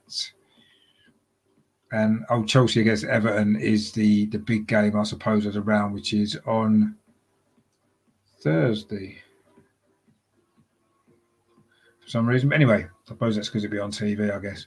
But anyway, they're the games the other ties in this round. But I say it's not going to be happening again until September, the next round. So there you go. Why is getting a Conference League a big deal? We barely can focus on one game a week. No, I agree. I just feel as though financially, being in Europe, I know I'm not saying the financial rewards to that competition are going to be that great. I just feel as though any extra money that the club can get in is going to be benefit after the year that we've had. That competition doesn't look as though it's got a lot of merit, I've got to be honest. But again, it is an opportunity to blood some young players, isn't it? You know, we've used the Europa League to blood young players in the past, and that would be a good opportunity. Otherwise, if we're not in Europe at all, when are the young players going to play? Because surely we'd have to go for it in every single game, wouldn't we, in the Premier League and in the two domestic cups. You know, you'd expect us to put everything in to try and win in at least one of those cups, wouldn't you? So the young players might not get much opportunity if we're not got European football. So I don't know. I guess you're better off being in it than not, perhaps. But if we're not in it, we're not in it. We just have to get on with it. And like you said, you know, maybe it might benefit us only having one game a week. But we'll see. I'm a little bit worried about where it leaves some of the young players. But anyway, we'll worry about that perhaps at the end of the season. We'll see what's happened, because we still might sneak in it yet. But anyway, Kevin's in the chat. Good to see you, Kevin. He says, "Afternoon, Richard. Like the new away top, bringing a cannon back." Yeah, it's just the wrong way around for me. It needs to be the way of the one I've got on this top here, if you can see it. Where is it? It's there, isn't it? It needs to be that way around. That's the way it should be. And I know there's been a lot of discussions about that this week, but I just prefer it that way. If we're going to have a cannon, it needs to be that way, because that's where it was for so many years, wasn't it, on the shirt back in the 70s and 80s and stuff like that. So for me personally, I'd like to see it that way round. And I don't really like the colour of the yellow either. It's too light, and the shorts need to be blue. So yeah, I wouldn't say I'm overly keen on it, if I'm totally honest, but it might grow on me. But Arsenal making a sub, actually. It looks like Leah Williamson is coming on. Not quite sure who's gone off yet. I'm sure that will become clear in a minute as the teams re-emerge from the dressing rooms for the second half of this game. And Kevin says he agrees. Good. I'm glad. Yeah, there's been a lot of people like this kit, actually, and I can understand why. But they've claimed it to be a throwback to the 1971 kit, and it's completely the wrong colour yellow. The cannon's the wrong way around, and it's got yellow shorts instead of blue. But anyway, other than that, it's exactly the same, isn't it? I suppose. But anyway, Leah Williamson is coming on for the Arsenal women at half-time in this game. So I'm not quite sure who's gone off yet. I'm sure it'll become clear very soon. But we are going to be getting up and underway for the second half of this game. I say Arsenal are 3-0 up and pretty comfortable. And surely we are now through to the next round, which will be the quarter-final, of course. But I say we're not going to actually play that round now until the end of September, which... in fact, I think Arsenal might be making two subs, because it looks like Katie McCabe's coming on as well. So there's going to be two subs at half-time. Leah Williamson and Katie McCabe. So making two changes to the back four, or probably a back three maybe. Or are we going to go to a back four now? I'm sure Katie McCabe's going to come on down the left-hand side. What a season she's had, Katie McCabe. Absolutely fantastic. She's probably been our player of the season for me, actually. It's actually Kim Little's going off is the first change, and Katie McCabe's coming on. Maybe Katie McCabe might be playing in midfield then. That could be what happens. And it's going to be Voltie's gone off as well. So the two midfield players have gone off, Leah Williamson and McCabe has come on. So there's going to maybe be a slight change of shape here. We'll see how that kind of plays out once we get going. It still might be a three at the back with Patton, Catley and Williamson. I'm not really sure how the others, where they're going to play, actually. Wasn't quite expecting those changes. But anyway, the two in midfield, Little and Volti, have gone off, and Williamson and McCabe have come on. In fact, McCabe looks as though she's going to be playing in quite a forward role, actually. So I'm not quite sure how this is going to, once we get going. Arsenal, of course, attacking the goal to the left in this second half, which is the north stand at Boreham Wood, for those who are familiar with the stadium. And it's going to be Crystal Palace who will be kicking off this second half very, very shortly. It is 3-0 to Arsenal, of course. And this tie is all but done, isn't it? I think it's just a matter now of sending Joe out on a real high, seeing if Arsenal can score a few more goals. So we did get double figures in the last round, and we could have had 6 or 7 in that first half, if we're totally honest. Not exactly the greatest finishing, but we did get the goals in the end. 2 at the very end of that first half to make it 3-0. Looks as though McCabe has taken up a midfield position, actually, which is unusual. But anyway, Crystal Palace straight away to win behind. Baptiste again. Good start this from Crystal Palace to the second half. Cross comes in, but it's too close to Zinsberger. But bright start there, actually, from Crystal Palace to this second half. Beth Mead then plays the ball back to Williamson. And it is back again now with Zinsberger. Plays it to Maritz down this near side. She finds Katie McCabe. Drills across into the box. And it's a goal, is it? No, it's just over the bar. Caitlin Ford. Again, it was McCabe, first touch really on that left-hand side. She's playing left almost to the front three, I think she is. She drilled the ball across the penalty area. Caitlin Ford came in, but again, she couldn't find the finish. Hasn't been a greatest game, has it, actually, Caitlin Ford? She's worked hard, but she hasn't managed to take her chances. Terry says it wasn't McCabe a left winger when she first came to us. No, she was. She did start as a winger, but she's been so good at left back, hasn't she? But I guess with the three at the back system, gives her more license to get forward anyway. We know what her delivery is like. It's absolute top quality, isn't it? And she's certainly going to be playing in a more advanced position in this second half than she's maybe been playing in recent games. But Arsenal keeping possession again, nice and comfortably. Catley at the back there plays it back to Zinsberger in goal, who's about 10 yards outside the penalty area where she likes to be. It's a long ball played over the top there, but from Patton, but it's rolled all the way through to the Crystal Palace goalkeeper, Morgan. I say a decent first half, I thought, for Crystal Palace. Probably their best player, although they did defend well in front of her as well. But I say Arsenal are comfortably 3-0 ahead in this Vitality Women's FA Cup 5th round tie. And I say a win here puts Arsenal in the quarterfinals. But just to remind you, that's not until September. This is actually the very last game of the season, and the very last game, of course, as I said, for Joe Montemurro as coach as well, because he's leaving after this game. So I think it was important that Arsenal put on a good performance and got a good victory. And certainly so far, that's what they've done. Jordan Nobbs now looking to get the 4th goal for Arsenal. Tries a shot from the edge of the box. It dips, but deflected actually it was. It's gone behind for a corner. So it is a corner to Arsenal. Jordan Nobbs there with the shot. Was deflected just over the top. It looked like it might have dipped in actually at the last minute, but it did go over the top of the crossbar. But it is a corner over on this near side. Katie McCabe is over it along with Beth Mead. She's got Beth Mead as a short option. Instead, she dinks it in towards the near post. Van der Donk flicks it on. Oh, it runs all the way through and nobody can get on the end of it for Arsenal. And Crystal Palace have managed to clear it away again. Beth Mead now, she finds McCabe. To whip the ball in towards the near post. The defence has cleared it again. Barton, I think it was, but it's gone out for another corner to Arsenal. So Arsenal are on the front foot again now in the start of the second half. Kevin says, just found a game live on Arsenal website. Love your commentary. We'll keep popping back. Yeah, it is on Arsenal website. That's where I'm watching it, actually. But yeah, have the picture on and turn the sound off and just listen to the show. That's the best way. Then you get the best of both worlds, don't you? Cross comes into Catley at the far post again. Crystal Palace head gets it away. They have defended bravely in this game. You've got to give them credit for that. But Arsenal, it's relentless Arsenal pressure again. So Crystal Palace can't really get out of their half. And when they do, it's only very briefly. Van der Donk now on this near side.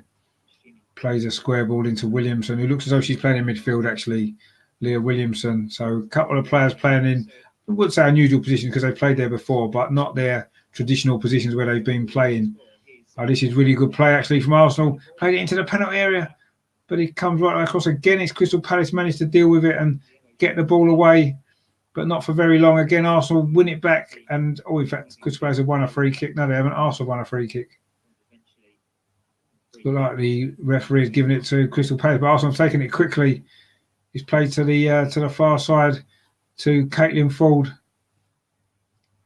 Plays it back to Williamson. Now McKay, who's very central now, skips past the defender. She tried to play it into Van der Donk, but overhit the pass slightly. And again, Crystal Palace can get it clear towards Baptiste, who, you know what she'll do? She'll have a run when she gets the opportunity, but Arsenal have cleared that danger up well.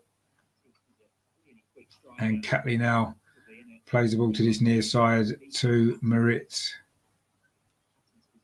Catley again coming forward, back from injury, of course. Good to see her back in the team.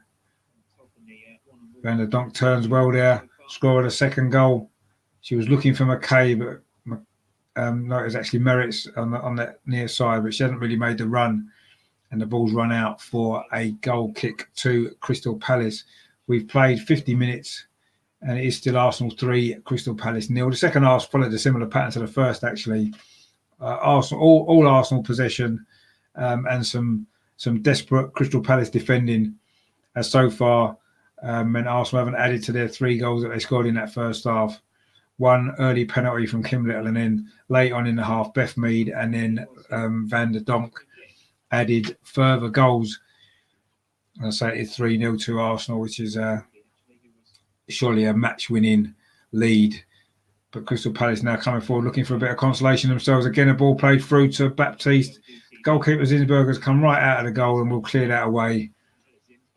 Again, playing a sweeper as she loves to do, doesn't she? And the ball's actually gone all the way back to the Crystal Palace goalkeeper. I say he's played pretty well for them today. But it is 3-0 to Arsenal. And it's a throw on that far side. Patton now finds Beth Mead down that far side. Beth Mead now, can she get a cross in?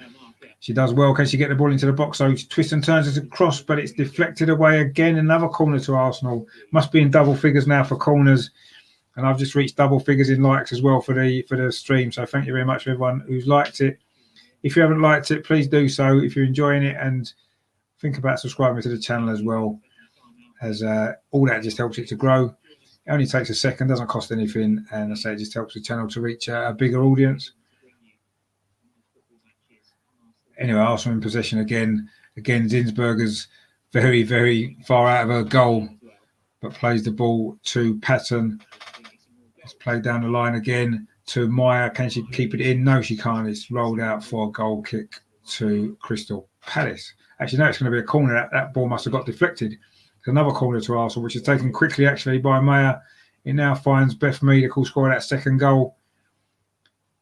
Ball played into the box to Patton towards the far side. Caitlin Ford was coming in. She couldn't quite get on the end of it. Hasn't been her day, has it, Caitlin Ford, so far today? Looking to have an opportunistic goal there, coming at the far post. I don't know if that was a shot or a cross, but it did almost fall for Caitlin Ford at that far post, but she couldn't get there, and it's gone out for a goal kick to Palace, which is taken already. But again, Arsenal have picked up a loose ball. Van der Donk trying to get past the defender, but it's gone for a throw to Arsenal, which Maritz is going to take, and she throws it back actually to keep possession for Arsenal to Catley, who plays it into Zinsberger, and Zinsberger just plays it short to Patton. Arsenal just keeping possession at the back, pretty comfortable really. And now Catley can come forward down this near side, can she? Pings the ball in to Caitlin Ford. That's a good turn. She's got Beth Mead outside, and now Beth Mead just inside the penalty area, chips it into the box. Oh, and it was going to be towards Caitlin Ford, but again, a Crystal Palace defender's there to head it behind for yet another corner to Arsenal. This time it's over on the far side. I don't know if Cately's going to, if McCabe's going to take this or Beth Mead. Beth Mead took most of the corners in the first half, but of course McCabe wasn't on the pitch then. In fact, I think it might be a short corner between the two of them. So it's going to be McCabe, I think, to take this. She's going to swing it in with her left foot, which she does. In towards the near post, it's flicked on. Crystal Palace again managed to scramble the ball clear, not very convincingly, but they did.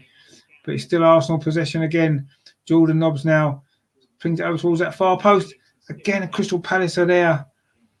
Managed to clear the ball away. It's been desperate defending from Palace at times, but they have worked so hard. Now Williamson plays the ball across the penalty, and again Crystal Palace bodies there, but almost a bit of a mix-up between two defenders. But in the end, they do manage to clear the ball away, but only back to Arsenal possession. There's two Arsenal substitutes waiting to come on, actually. I think Jill Roord might be one of them, maybe Miedemar as well. Anyway, Caitlin Ford now on this near side. She cuts past the defender into the penalty area, but she's forced away from goal, actually. Good defending again from Crystal Palace. Now, Katie McCabe.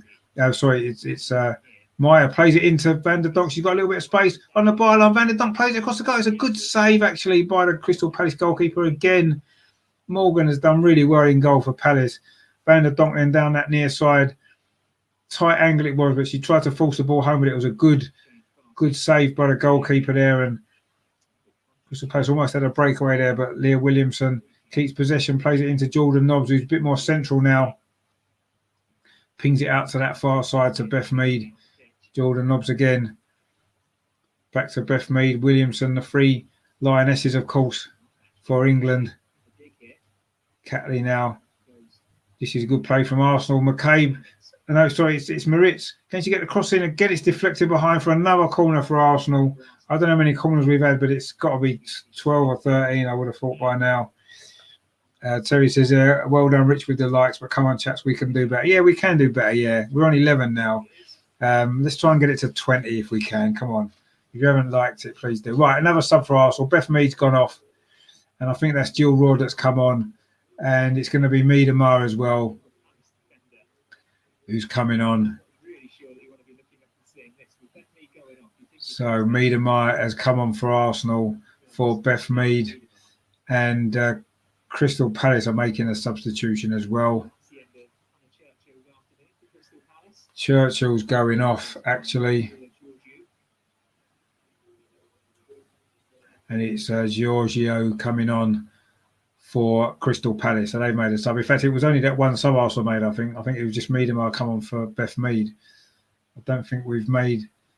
No, Jill Roord is on as well. I don't know who's gone off then.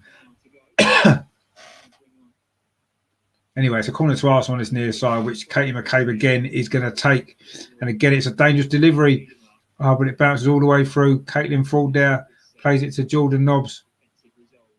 Cross comes in again, looking for Miedemar for her first touch. But again, a Crystal Palace defender just gets in the way.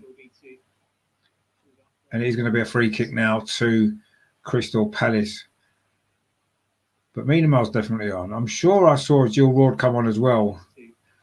But I don't know who went off. I didn't see anybody go off. I saw Beth Mead go off for Miedemar. But anyway, we'll see what happens. But we definitely made that one substitution anyway. There were two waiting to come on, that was all. And I'm sure Jill Roord was the other one. And I'm sure I've seen her on the pitch. In fact, there is number 14. She's on the pitch. I'm not quite sure who's gone off. But anyway, we'll clear that up in a minute. But Caitlin Ford now plays the ball through towards Katie McCabe. It's just overrun a little bit, but she will keep it in and possibly put a cross in. We know if she gets a cross in, it's probably going to be a good cross. Instead, she goes back to Moritz, plays it square to Catley, into Jordan Nobbs. She tries to thread it through to Jill Roord, actually. Of course, it's going to be Jill Roord's last appearance for Arsenal because she is leaving at the end of the season, which is a shame. She's going to Wolfsburg, I believe, following 2 years at Arsenal. 51 appearances that she's made in those 2 years. Been a good player, actually. She's got a lot of goals this season. In fact, she's Arsenal's top scorer in the FA Cup, following that hat-trick against Gillingham, of course, in the last round.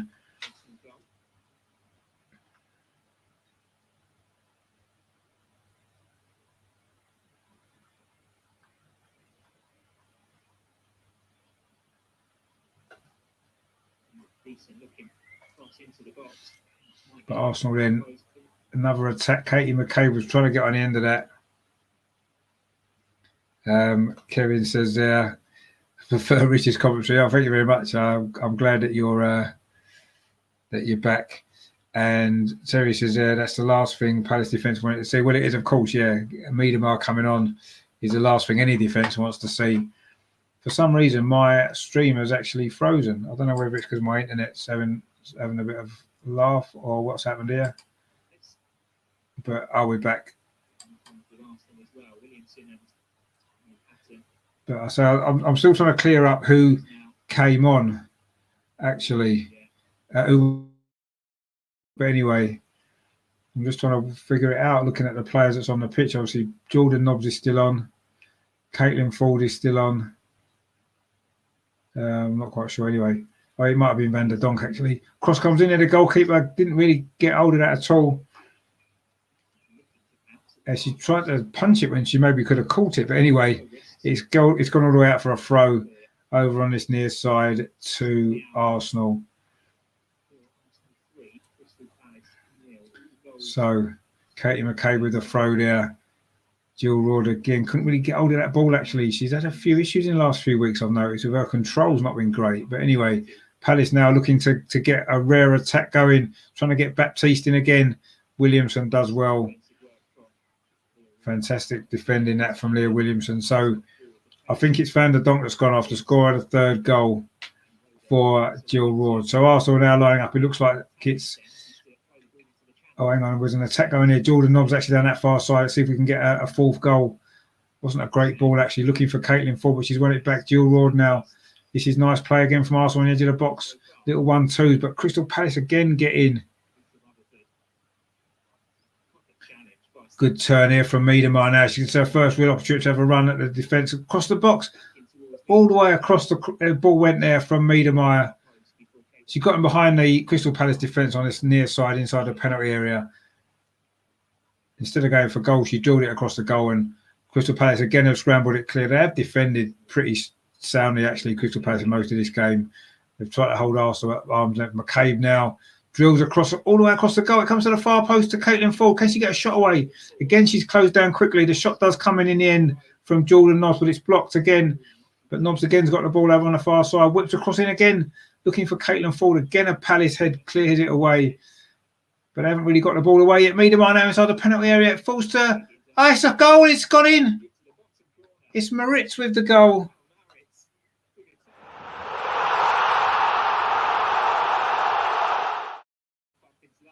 It's Maritz with the goal. She doesn't score many, does she? But she's got that one there. Shot from the edge of the penalty area. Crystal Palace couldn't get the ball away. They were struggling to get it away. And it fell to the edge of the box. And it was Maritz there with the goal. Drilled the shot in. It looked like that went in off the post as well. But in it went. And it is 4-0 now. So Maritz has got the latest of those goals. A decent strike actually from the edge of the box. Went into the corner and giving the keeper no chance. 62 minutes played. It is 4-0. And Miedemar hasn't even really got a touch yet. So it's going to be good to see if she can get some goals as well. Terry says there, good man, Kevin. I'm watching it, but got Richard on as always, the best on YouTube. And then he says the best Arsenal. No, it's the best on YouTube, Terry. Stick with that. That sounds better. Well, Crystal Palace making another substitution, actually. In fact, they're making two. I think. Looks like Rutherford's going off. And I'm not sure who's come on. But anyway, I'll try and get that information across to you if I can find it out for myself. But it is 4-0 anyway. That goal from Maritz to make it four different goal scorers as well. Of course, two of Arsenal's goal scorers. That's all the three first Arsenal goal scorers are all off the pitch now, aren't they? Little, Van der Donk and Mead have all been substituted. So we'll see if any of the substitutes can make a big impact on this game. Caitlin Ford now bursting forward. It's a good ball, actually, to Maritz again. She might fancy another one, having just scored. Jill Roord then plays it out to the far side to Meyer. Maya again inside the penalty area. Does she fancy the chances as well? Oh, it's just hit the top of the net, actually. Hit the roof of the net, that shot there from Maya. Two fullback scoring in the same, within 5 minutes of each other there almost. It was a good effort there, actually, from Maya. Just, say, skimmed the top of the netting as it went over. It is Arsenal 4, Crystal Palace 0. We've played 64 minutes, just over 64 minutes of this game. It's a goal kick currently to Crystal Palace, who haven't really had a shot on target, have they? I don't think. There was that one effort which, I think it was a cross which Zinsberger dealt with. The latest goal scorer, Merritt, there plays the ball forward to Katie McCabe. He's going to keep it in on this near side. I think she needs a bit of support, though. She plays it back towards Jordan Nobbs, who's very central now. Jill Rord now plays it back to Catley. Plays it in again to Maritz, of course, who just scored the 4th goal. Catley then plays it across to Patton over on the far side. She finds Caitlin Ford, who cuts inside. Oh, she tried to thread the ball through, but actually Arsenal still got it with Maya on that far side. Jordan Nobbs now. Arsenal keeping possession, but Crystal Palace forcing them back towards halfway. But Catley now can come forward for Arsenal. She's got loads of space in front of her. Is it going to open up? Oh, she tried to find Katie McCabe, but again, a Crystal Palace defender got in the way. Jill Rord there shows good strength to win the ball back for Arsenal. Plays the ball into Caitlin Ford just inside the penalty area. She plays it back to Jordan Nobbs. Maya's outside her. Arsenal can't quite get an opportunity to get a shot at goal. Jill Rord now, will she try her luck? She does. Oh, it's hit the crossbar. What a shot that was there from Jill Rord from about 25 yards. Hit the top of the crossbar. Her last game for Arsenal. Would have been nice to see her get a goal as well. Her last game was along with Joe's as well. Hit the crossbar there. Very unfortunate. A good effort that from, 25 yards, which just beat the goalkeeper but couldn't quite beat the crossbar. But now Crystal Palace have got a break on with Baptista. Brilliant tackle from Leah Williamson. Fantastic defending again from Williamson, as you'd expect really from her. Fantastic player she is. Now the ball's played to this near side to Maritz, who's getting forward at will now from fullback. She did get that goal just 5 minutes ago to make it 4-0. McCabe plays it into Rord and gets it back. Now Williamson, she plays it to Maya inside to Jordan Nobbs. Not a great touch, actually. The ball ran away from a little bit. And Crystal Palace can get it clear briefly, can they? Oh, they can now. But again, they don't manage to get over halfway. And Arsenal have picked it up again. Good play from Patton. And Arsenal now, again, in possession in the attacking third of the pitch. Miedemar's very deep again to get the ball. She's not really had an opportunity yet. That's that one little run in the box and a good cross, actually, when she first came on. But she's not really got in this game yet so far. But still plenty of time. Caitlin Ford now down that far side. It's a good run. Caitlin Ford pulls it back. Oh, she was looking for McCabe. Jordan Nobbs, again, it hits a defender. It hits a Crystal Palace defender. They have defended bravely in this game, Crystal Palace. You've got to give them credit for that. You know, on another day, Arsenal could have scored 7 or 8 goals, but at the moment, they've got to settle for 4, but they might get another one here. Jill Rod, is this going to be the moment for her final appearance? No, it's deflected. Good feet she showed just in the penalty area there. Got the shot away, but it got a deflection off a Crystal Palace defender again, and it's gone behind for another corner to Arsenal. But it's taken quickly, actually. McCabe plays it square to Maya. Is she going to try a shot? She's about 25 yards out. Finds Williamson, who is square. Plays it out again to Catley. This is good play again from Arsenal. Good possession. Caitlin Ford. She tries to find McCabe, who's now over on that far side of right. Not her usual position, is it? Very left-footed, but a great player she is. She plays a good ball in actually there to Jill Rod. Holds it up well. Cross comes in into the near post. Oh, it's gone behind, is it, from Jordan Nobbs?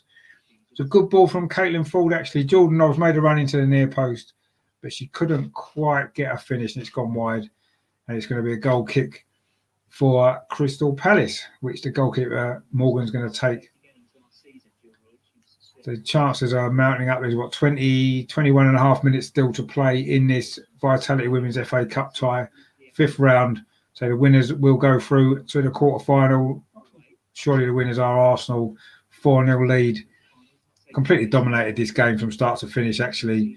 It's just been not quite always the finish that we've needed. But anyway, Crystal Palace are now in possession, coming forward themselves. But it's it's Moritz who, of course, scored the fourth goal.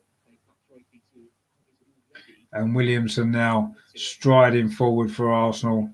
Pings the ball back over to this near side to Moritz. Plays it in to McCabe. Now to Catley. Arsenal just keeping possession at the back as they like to do.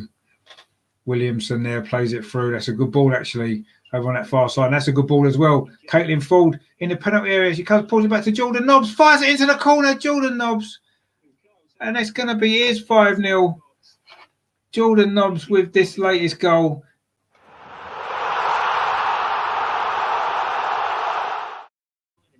And it is 5-0. That was Jordan Nobbs there with the finish for this one, with the latest goal. Good break, actually, from Arsenal. Got the ball forward quick. It was Caitlin Ford inside the penalty area, created the opportunity. And then it fell to Jordan Nobbs. And in fact, Catley's going off now, the latest substitution for Arsenal. And it's Goldie who's coming on. And Catley's gone off, of course, just come back from injury for her. But it is now 5-0 to Arsenal, which is fantastic, of course. And it is, I say, 5-0. 5 different goal scorers as well. So it's been a good game, hasn't it, for the Arsenal women today. And Robbie there, Robbie AFC 12, 5-0. Yeah, indeed. It is 5-0. So we've just kicked off again. And again, Arsenal immediately pick up possession. So Goldie's on for Catley. Another substitution for Arsenal there. Certainly making good use of the squad today. Now, Miedema's in behind her on that far side. Can she get a cross in? Oh, she beats the defender well. Oh, and she's actually, looks like she might have got an injury there. She's gone down. Miedema. Not quite sure what happened there. She looked as though she'd done well, actually, down that far side. Cut back inside the defender, but she's now gone down. Looked like a foot injury. I don't know if the defender caught her by mistake. Not really sure. But anyway, she's now getting treatment on the pitch by the physio. Let's hope it's not too serious. I don't think it is. But she suddenly went down for no particular reason. Terry says, I feel sorry for Palace. The gulf between the two sides is massive. Yeah, it is. I mean, you've got to look at it. I mean, they're a mid-table championship side, aren't they? And we are one of the top WSL sides. You can see the, you can clearly see the difference in the quality and the standard. But yeah, I feel a bit sorry for Palace. But I think they've worked hard and they've played well. You can't, you've got to give them credit the way they've defended in this game. They've put bodies on the line. They've done everything possible to try to keep the scoreline respectable, and they've done that. In the end, Arsenal have had that extra quality, haven't they, in the final third, and it's led them to scoring the goals that we have. But no, I'd give credit to Crystal Palace actually for the way that they've approached this game. They've given everything, and it'd be a good experience for them, won't it? A lot of their players would have learned a lot from this, and maybe they can take it into next season as they try to maybe get into the WSL themselves at some point. Kevin says, a great way for the manager to leave. No, it is, yeah. Comfortable victory and, a good performance as well. And everybody getting a game as well. The squad's been used. Some of the maybe backup players, if you like, have started this game. And some of the bigger names, if you like, have come on, haven't they? McCabe and Miedema, of course, mainly. But, it's been a good game. It's been a good performance. And, it is a good way for Joe to leave. And it's deserved as well, because I think he's done really well, hasn't he, in the, 3.5 years, that he's been in charge. So just need to wait, don't we, for the new coach, whoever the new coach is. I've seen a few more people have come in to watch. Thanks for joining the show. Is Arsenal 5, Crystal Palace 0. Good performance from Arsenal, actually. 5 different goal scorers as well. If you haven't done so, please give it a like if you enjoy what you're seeing, and maybe subscribe to the channel as well. I do cover the Arsenal women as well as the Arsenal men and the history of the club as well. So lots of good stuff on the channel. Have a look at some of the other videos that I've done, and then maybe subscribe if you like them. And I say give this show a like as well. Yeah, so if you've enjoyed it, Miedemar is back up and running again. Well, I say up and running, she's back up again. Not really running at the moment. She still looks like she's hasn't quite run off that injury, which she just seemed to get 5 minutes ago. But she's back up anyway, and she's actually got the ball there. But again, she's not moving very freely at all. Not looking good for Miedemar because it is the last game of the season, I suppose. So if you're going to get injured now because you're not going to miss a game, are you? But let's hope it's nothing too serious. Jill Roord now, she's desperate to get a goal on her last appearance for the club. And she's done really well, actually. Plays the ball out to this near side to Katie McCabe. Again, she's got a defender in front of her. That's a good ball. It comes back to Jill Roord, though. She plays it square to Goldie, of course, the substitute who's just come on. Miedemar now. I'm sure she's going to want to score a goal as well. On 24 for the season, so it'd be nice to get a 25. Not as many as recent seasons, perhaps, but still, obviously, one of the top goal scorers in the WSL again. Second in the league behind Sam Kerr, of course, of champions Chelsea. Congratulations to them.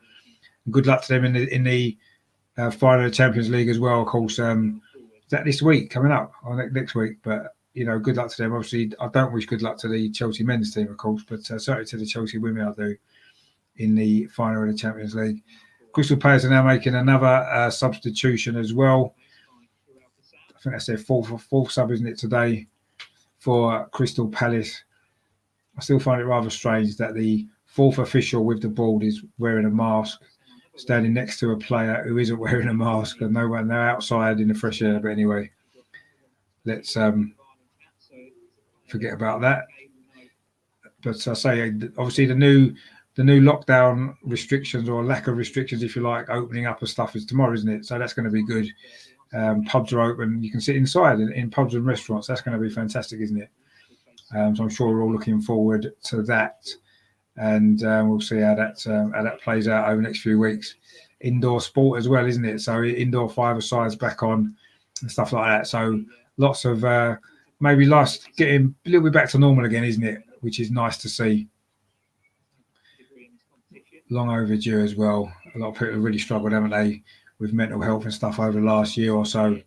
And it's good that maybe things are starting to move in the right direction again. And I'm sure we're all looking forward to that. But Arsenal now in possession again. Again, it's Maritz down this near side, scored a fourth goal. Just to remind you of the goals, it was Kim Little with a penalty for the first goal. It was Beth Mead with a second goal, and then Van der Donk. That was all before half time. And then the two goals in the second half, it was Maritz with the fourth goal, and the fifth goal, of course, was by Jordan Nobbs. But a cross comes in again towards Miedemar, and she's got it. It is 6-0. Miedemar's got a goal. It's just a matter of time that Miedemar scores usually, isn't it? It was a header that from close range.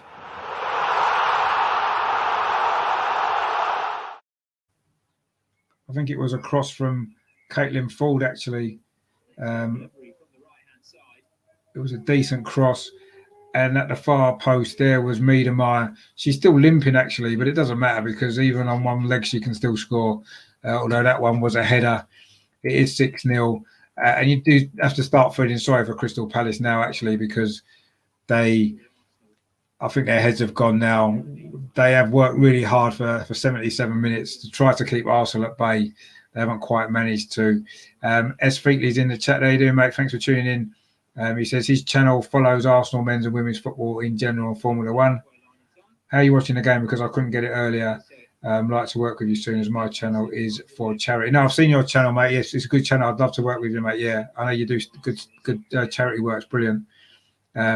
And he says, big up yourself and everyone in the chat. Smash the like button and subscribe. Yes, please, if you can. In terms of where I'm watching it, it's on arsenal.com, actually, on the website. If you're a digital member, you can watch it on there. That's how I'm watching it. So, yeah, that's where it is. So, yeah. It did keep going off about 10 minutes ago, but it's back on again now.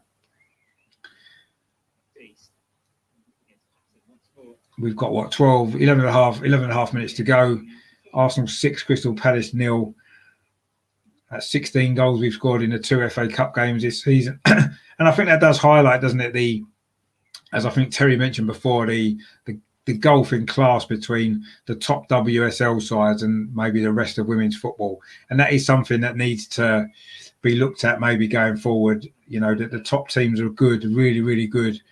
And unfortunately, it does make it really difficult for the rest. But anyway, Arsenal coming forward again with Katie McCabe down this near side. Jill Roy, she's going to want her goal, isn't she? She's going to get it now. Oh, she tried to drill it across. It's gone out for another corner to Arsenal. Mark's in the chat. How you doing, Mark? Thanks for tuning in, mate. He said, "Hey, Rich, good result. Hope you're well." Yeah, not too bad at all, mate. Hope you're well as well. Always good to see you in the chats. Hope you're doing well. Yeah, it is a great result, actually. Yeah, really, really good. Comfortable performance. I mean, it was expected. You know, I think it would have been a major, major shock if Arsenal didn't win this game. And certainly didn't win it comfortably. But it is a corner now. Again, Katie McCabe from this near side. It's flicked on at the near post. Goes all the way across. Is it going to be a goal this time for Patton? But no, her shot's deflected. Everybody wants to get in on the act, don't they, to try to get goals today. We've had 6 different goal scorers. And almost a 7th different goal scorer there, actually. And that would have been Patton with a goal. And a rare goal for her as well. But wasn't to be on that particular occasion. Another Crystal Palace defender. To be fair, Crystal Palace heads haven't really gone down, actually. They're still battling hard. They're still defending for their lives.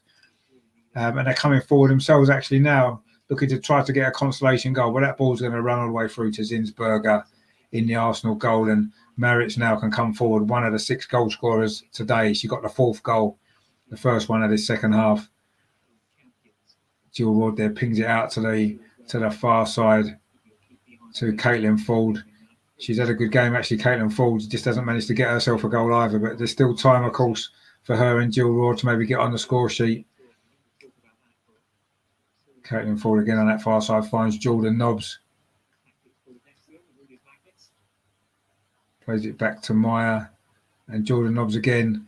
She puts a cross in. Well, again, looking for Miedemeier, but this time a Crystal Palace defender gets there first and heads it over. Of course, Miedemeier we've got a 6th goal. We're into the final 10 minutes of this game. Vitality Women's FA Cup 5th round. The last 10 minutes of Joe's reign as Arsenal manager. They've just shown an image of him there sitting on the bench. He's certainly had a good 3.5 years at the club, hasn't he? I think we all need to, you know, appreciate the work that he's done with this team. The trophies that he's won put us right back on the top of the women's game, didn't he, in 2019 with that league title. Of course, the last season that was completed, if you remember, because last season wasn't finished, was it, because of the lockdown. Be good to actually, when fans are back in the stadium next season, to watch the women again. I love going to see them play live. It's really good. Anyway, Crystal Palace are now coming forward with a break themselves. Can Crystal Palace get a consolation? They probably deserve one for the way they've worked, but that again wasn't a great cross. Zinsberger was nice and comfortable. Of course, this Arsenal team have only conceded 1 goal in their last 10 games, so the chance of this Crystal Palace team scoring 1 now would probably seem quite slim. But anyway, Miedemeier now, can she get a break on down this near side? Is she going to be able to keep that in? No, she's not, but it's good to see her sprinting after the ball. Looks like she has recovered from that earlier injury. Looked like a foot injury or possibly ankle in a challenge from one of the Crystal Palace defenders just a short time ago. So as we're coming into the last, 7.5, 8 minutes of this game, please give the video a like if you haven't done so already, and please subscribe to the channel. Again, if you're new here, I do cover the women and the men and a lot of historic stuff about the club as well. So if you have a look through some of the previous videos that I've done, some of the live shows that I've done as well, I'll get some great guests on. I've got 2 live shows coming up next 2 nights as well, tomorrow and Tuesday, looking back on memories of Arsenal in the FA Cup final. I'm getting some great guests to come on and talk about their favourite FA Cup finals, and maybe the first one that they went to, all that kind of stuff. It's going to be some great shows. I'll be putting some details about that out on Twitter and stuff as well over the next few hours, maybe tonight and tomorrow during the day as well, to promote those shows. So if you like a bit of Arsenal history, you like listening to people's memories, then please tune in tomorrow and Tuesday evening for some great FA Cup final memories, of course, on FA Cup final weekend that's just gone It was great yesterday, wasn't it? The cup final, if you watched it, to have the fans in the stadium and see how much it meant to those Leicester fans for them to win the cup for the first time. Brilliant scenes, brilliant scenes. And that's what it reminded us all what football's about, isn't it? The fans and the atmosphere and the emotions that it brings. But Arsenal now looking to get another goal. Miedemar back heel through. Is it going to be a chance for Caitlin Ford? No, it isn't. Again, Crystal Palace managed to get the ball clear, but it's relentless Arsenal attacks at the moment. Now it's going to be Maritz again. Does she fancy another goal? Jill Roord obviously would love to score. Jordan Nobbs plays it out to the far side to Maya. She plays it back in, but again, a Crystal Palace heads there. They've kept going, Crystal Palace. Fair play to them. Mark says, why is it so much more a relaxed match day experience compared to the men's? No, it is. One, because they're a lot better team. And I don't know, it just is. I agree with you. And I've really enjoyed watching the women over the last couple of years. They've improved a lot. And also as well, I suppose as the men's team have got more of a stress to watch and less entertaining, it's maybe made the women's game even better, the women's team even more worthy of watching. So I'll certainly be covering them, next season as well. And hopefully you guys will join me for that as well. But Arsenal now again coming forward, looking for a seventh goal. A deep cross towards the far side to Miedemar. Good touch on her chest there, but she's maybe been forced away from the goal a little bit. But again, she puts it back into the box all the way across. Surely it'll be a goal for Jill Roord, and she's got it. She has got a goal. Final appearance for the club. Jill Roord's got the goal, and it definitely deserves one of these.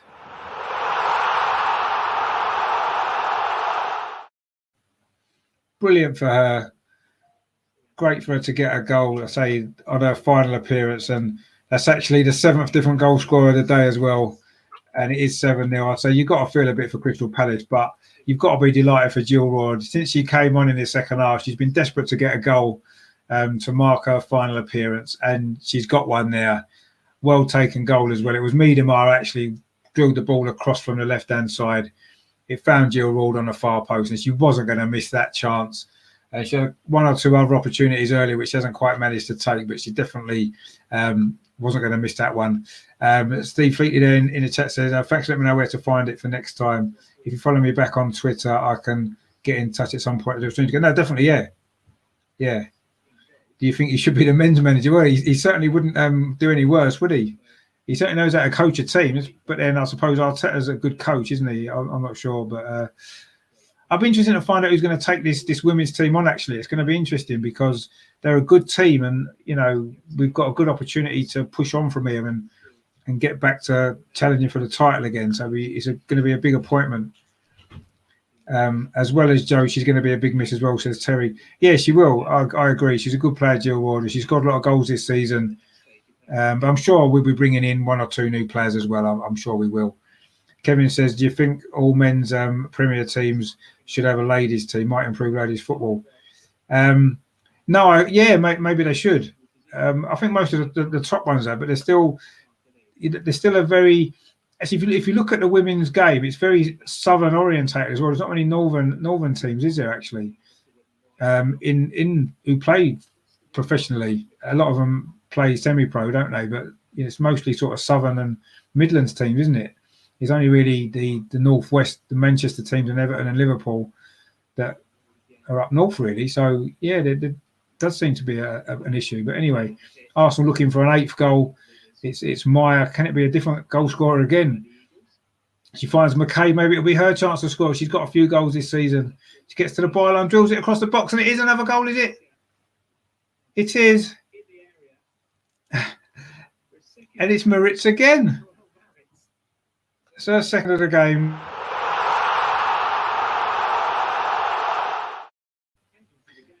That was Katie McCabe actually with the assist that time. I think I did say earlier, Crystal Palace were probably going to run out of steam with all that hard work they've been doing defending. They certainly have done in these final 10 minutes or so.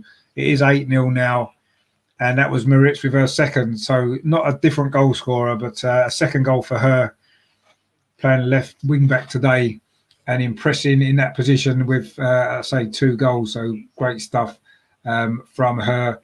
Mark says, where's Jill going? She's going to Wolfsburg.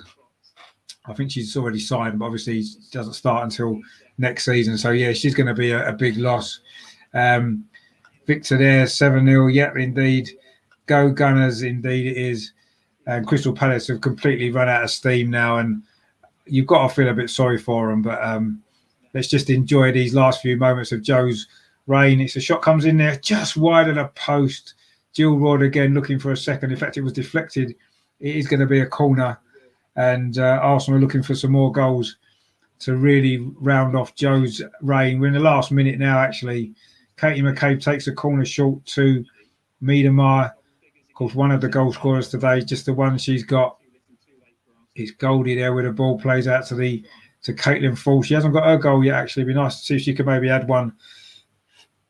Or will that goal from Merritts be the final goal of Joe's reign? Ball comes into the box there.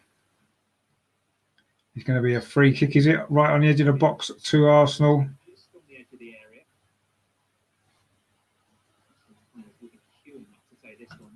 Victor's at 8-0. Yep, indeed, it is 8-0. Could even be 9 now. We've got a free kick right on the edge of the box. Or is Maritza's goal going to be the final goal of Joe's reign? Or will we get one more? Is there going to be one more to come? This free kick right on the edge of the box. It's inside the D actually. And I think it's going to be Katie McCabe. This could be one of the last efforts of this game. We're into stoppage time now. There's been a few substitutions and a couple of injuries, so there'll probably be 3 or 4 minutes, I would imagine. But Arsenal have got a great chance here to add a 9th goal with a free kick. It's literally right on the edge of the penalty inside the D. The Crystal Palace Wolves line up just by the 6-yard box. It's taken quickly and it goes in, and it is a goal, and it is Katie McCabe. And is that going to be the last final goal of Joe's reign?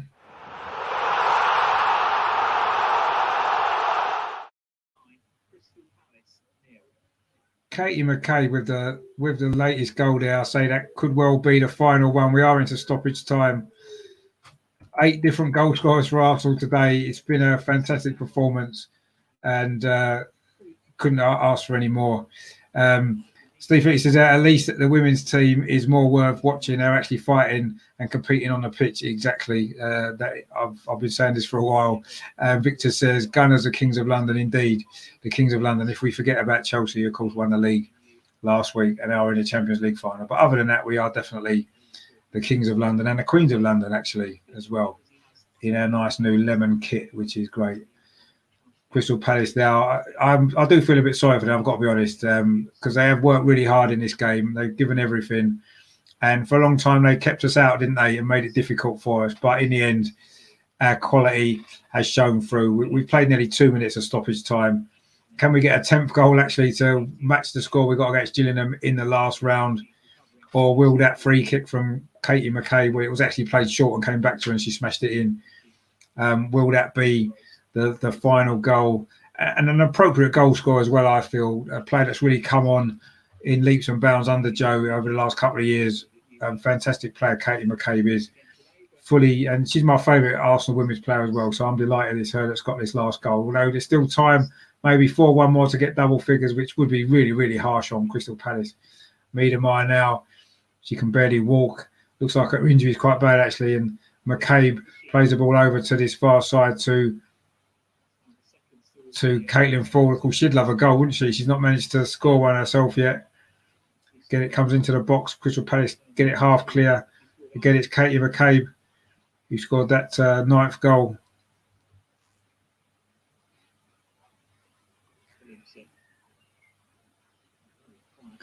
This is another cross comes in. Will it be a 10th goal? A header comes in. Oh, it's just wide. That was Maya there, looking to become the 9th different goal scorer for Arsenal today, but she put her header wide. Mark says there, are you getting the yellow top? It's nice. DH Gate for me these days. I'm not going to buy it now because I don't want to promote the brand. I've got to be honest. I don't care where it comes from. I don't want to promote the brand. Shane says there, good evening, Rich, Terry and lads in the chat. Yeah, good evening, Shane. Thanks for tuning in. He says, I got good use of the goal celebration today. Coming, you're going to jail. We did, yeah. Brilliant. We might still make. Can we use it one more time, or is that going to be it? We have played 3.5 minutes of stoppage time. If you are watching and you haven't given it a like, please give the video a like as well, and maybe subscribe to the channel. I say I do cover the women as well as the men. Are we going to get another goal? Jordan Nobbs there plays a long ball over the top. Is she onside? No, the offside flag's gone up against Katie McKay. We were looking for a 10th goal, which would have harsh on Crystal Palace. I think the last 2 or 3 goals have been harsh on Crystal Palace, if we're honest. But there's no denying Arsenal deserved this big victory. Brilliant performance from start to finish. Just, you know, the goals took a while to come, didn't they? And there goes the full-time whistle. Joe's reign is over, and it's finished in the most emphatic way. Arsenal 9, Crystal Palace 0. A fantastic performance in the end from the girls. Really, really good. Absolutely fantastic way for Joe to go out as well. 8 different goal scorers as well. I'm trying to remember them all now. I know the first was a penalty from Kim Little after 5 minutes. And just before half-time, it was Beth Mead and then Danielle van der Donk made it 3-0. In the second half, Maritz got the 4th goal. I can't remember who got the 5th goal now. Was it Caitlin Ford? No, her goal was later on, wasn't it? Not Caitlin Ford. Jill Raw's goal was later, wasn't it? I can't remember who scored the 5th goal. Maritz scored another one. Mead and Meyer scored one as well. And then McCabe scored the final goal, that free kick right near the end. And Jill Raw as well got on the score sheet in her final game. So pretty much everything what we wanted to happen has happened today. A big win.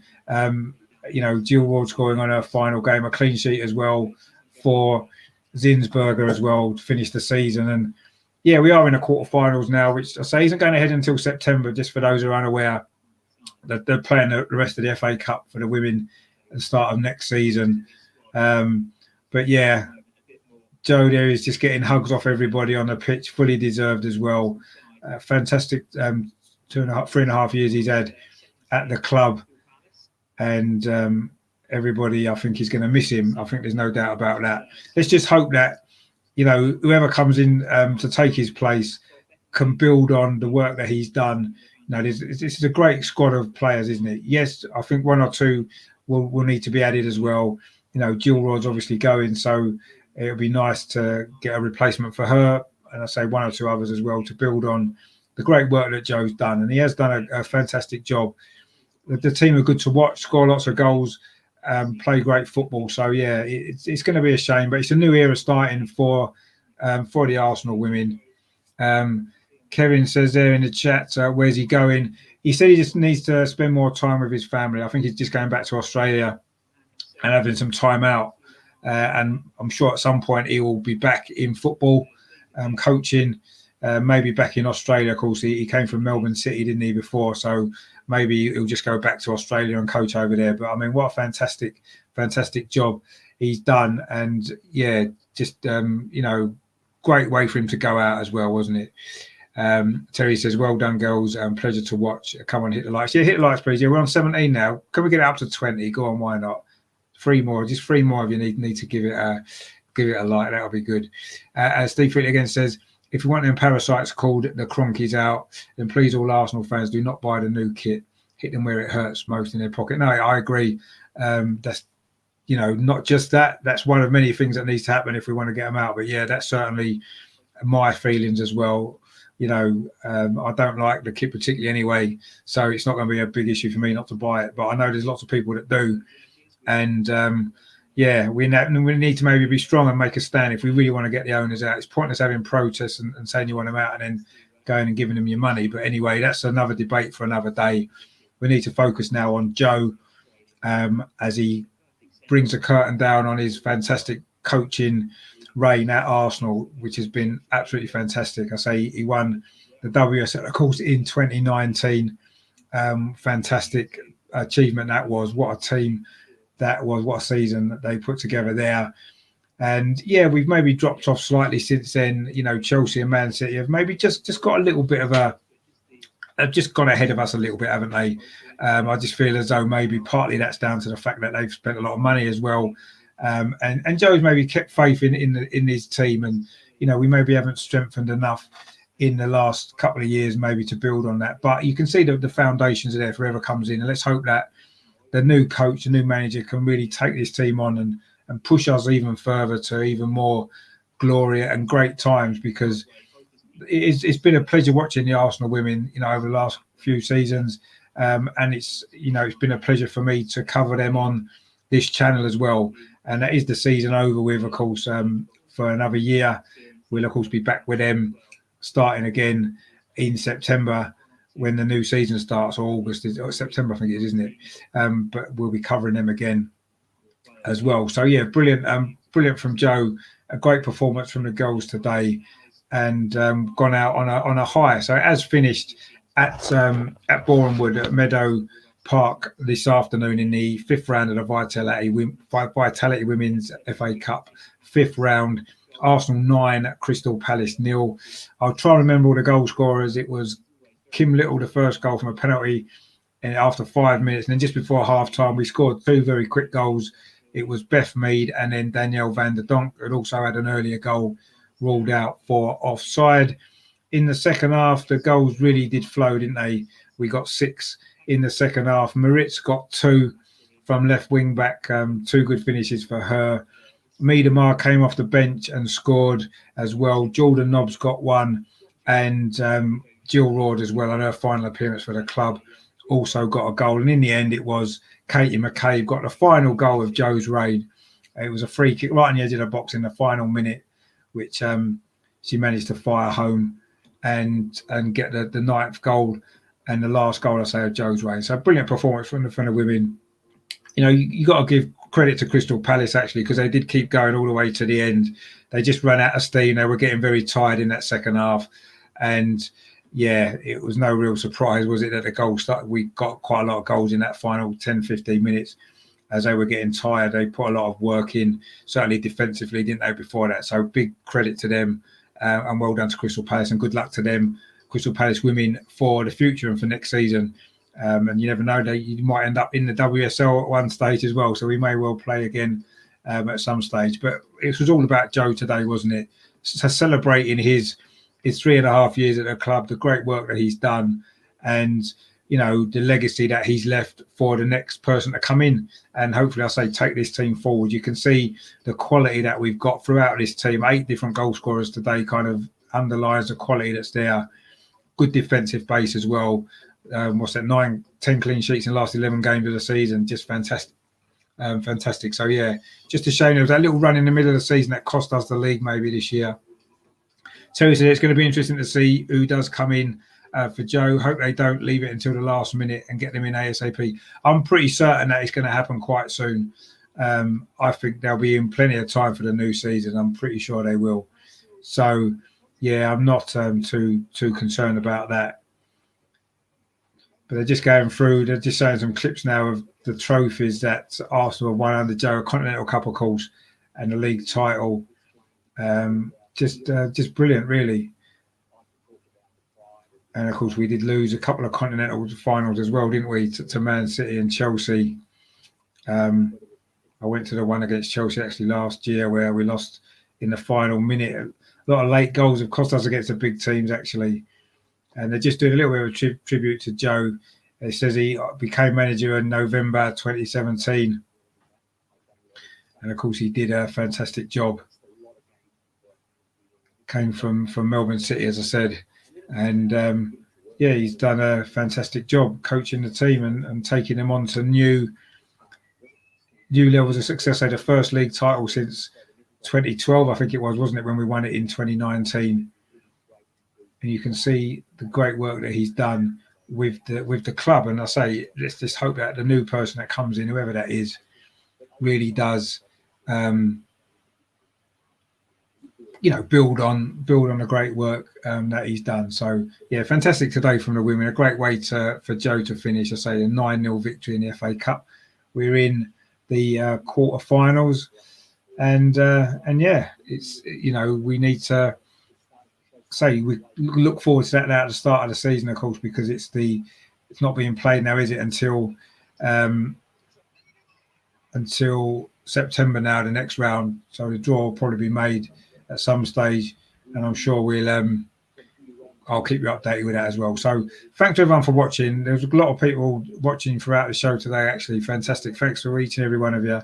Thanks to everyone that's liked it. If you, just before we leave, if you haven't liked it already, please do so. See if we can get it up to 20. We are on 17. And if you haven't subscribed, please do so as well. It'd be nice to get a few more subscribers. I'm not far away from getting to 500, which would be fantastic if we can manage that before the end of the season. So please do that if you haven't managed to do so, if you haven't done so already. Thanks to all you guys in the chat as well. Some great comments there, Terry and Kevin, of course, Steve Featley as well. I'll definitely be in touch, mate, about doing a collaboration together. Shane as well, Mark, of course, as well.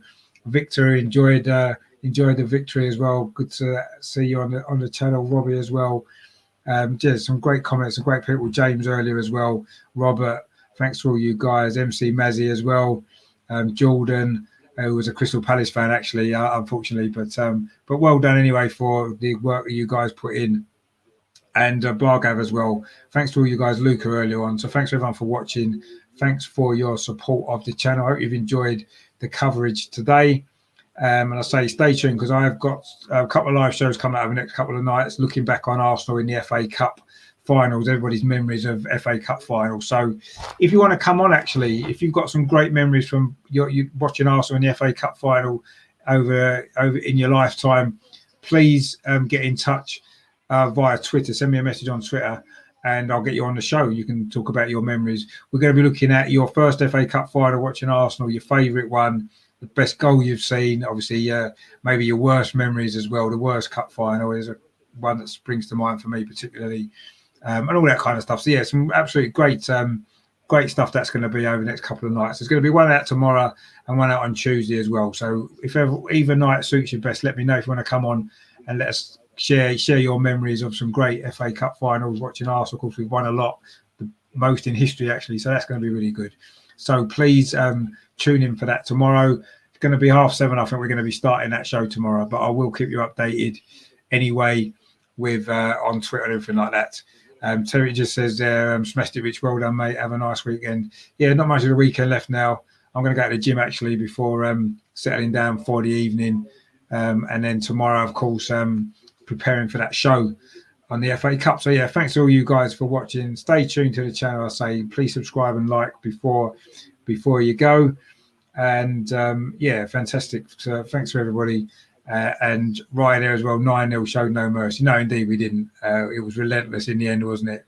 Fantastic performance and a brilliant way for Joe to go out as well, wasn't it? Hope you enjoyed your watch along as well, Ryan. We'll speak very soon, mate, as well. So I say thanks to everyone for watching. Thanks to Joe for everything he's done for the Arsenal women over the last 3.5 years. Thanks for a great performance from the women today. Thanks to all you guys for watching. Stay tuned. I say loads of great stuff coming up on the channel over the next couple of nights before we move on to the final 2 games for the men as well. Hopefully we can finish with 2 victories there as well. Be nice, won't it? And of course, in the meantime, as always, come on, you Gunners. Well done, the women, 9-0. Thanks, Joe. Good luck for the future, mate. Thanks for all you've done for the women's team, and look forward to maybe seeing you again at some point in the future. Thanks everyone for watching as well. Speak to you soon, guys.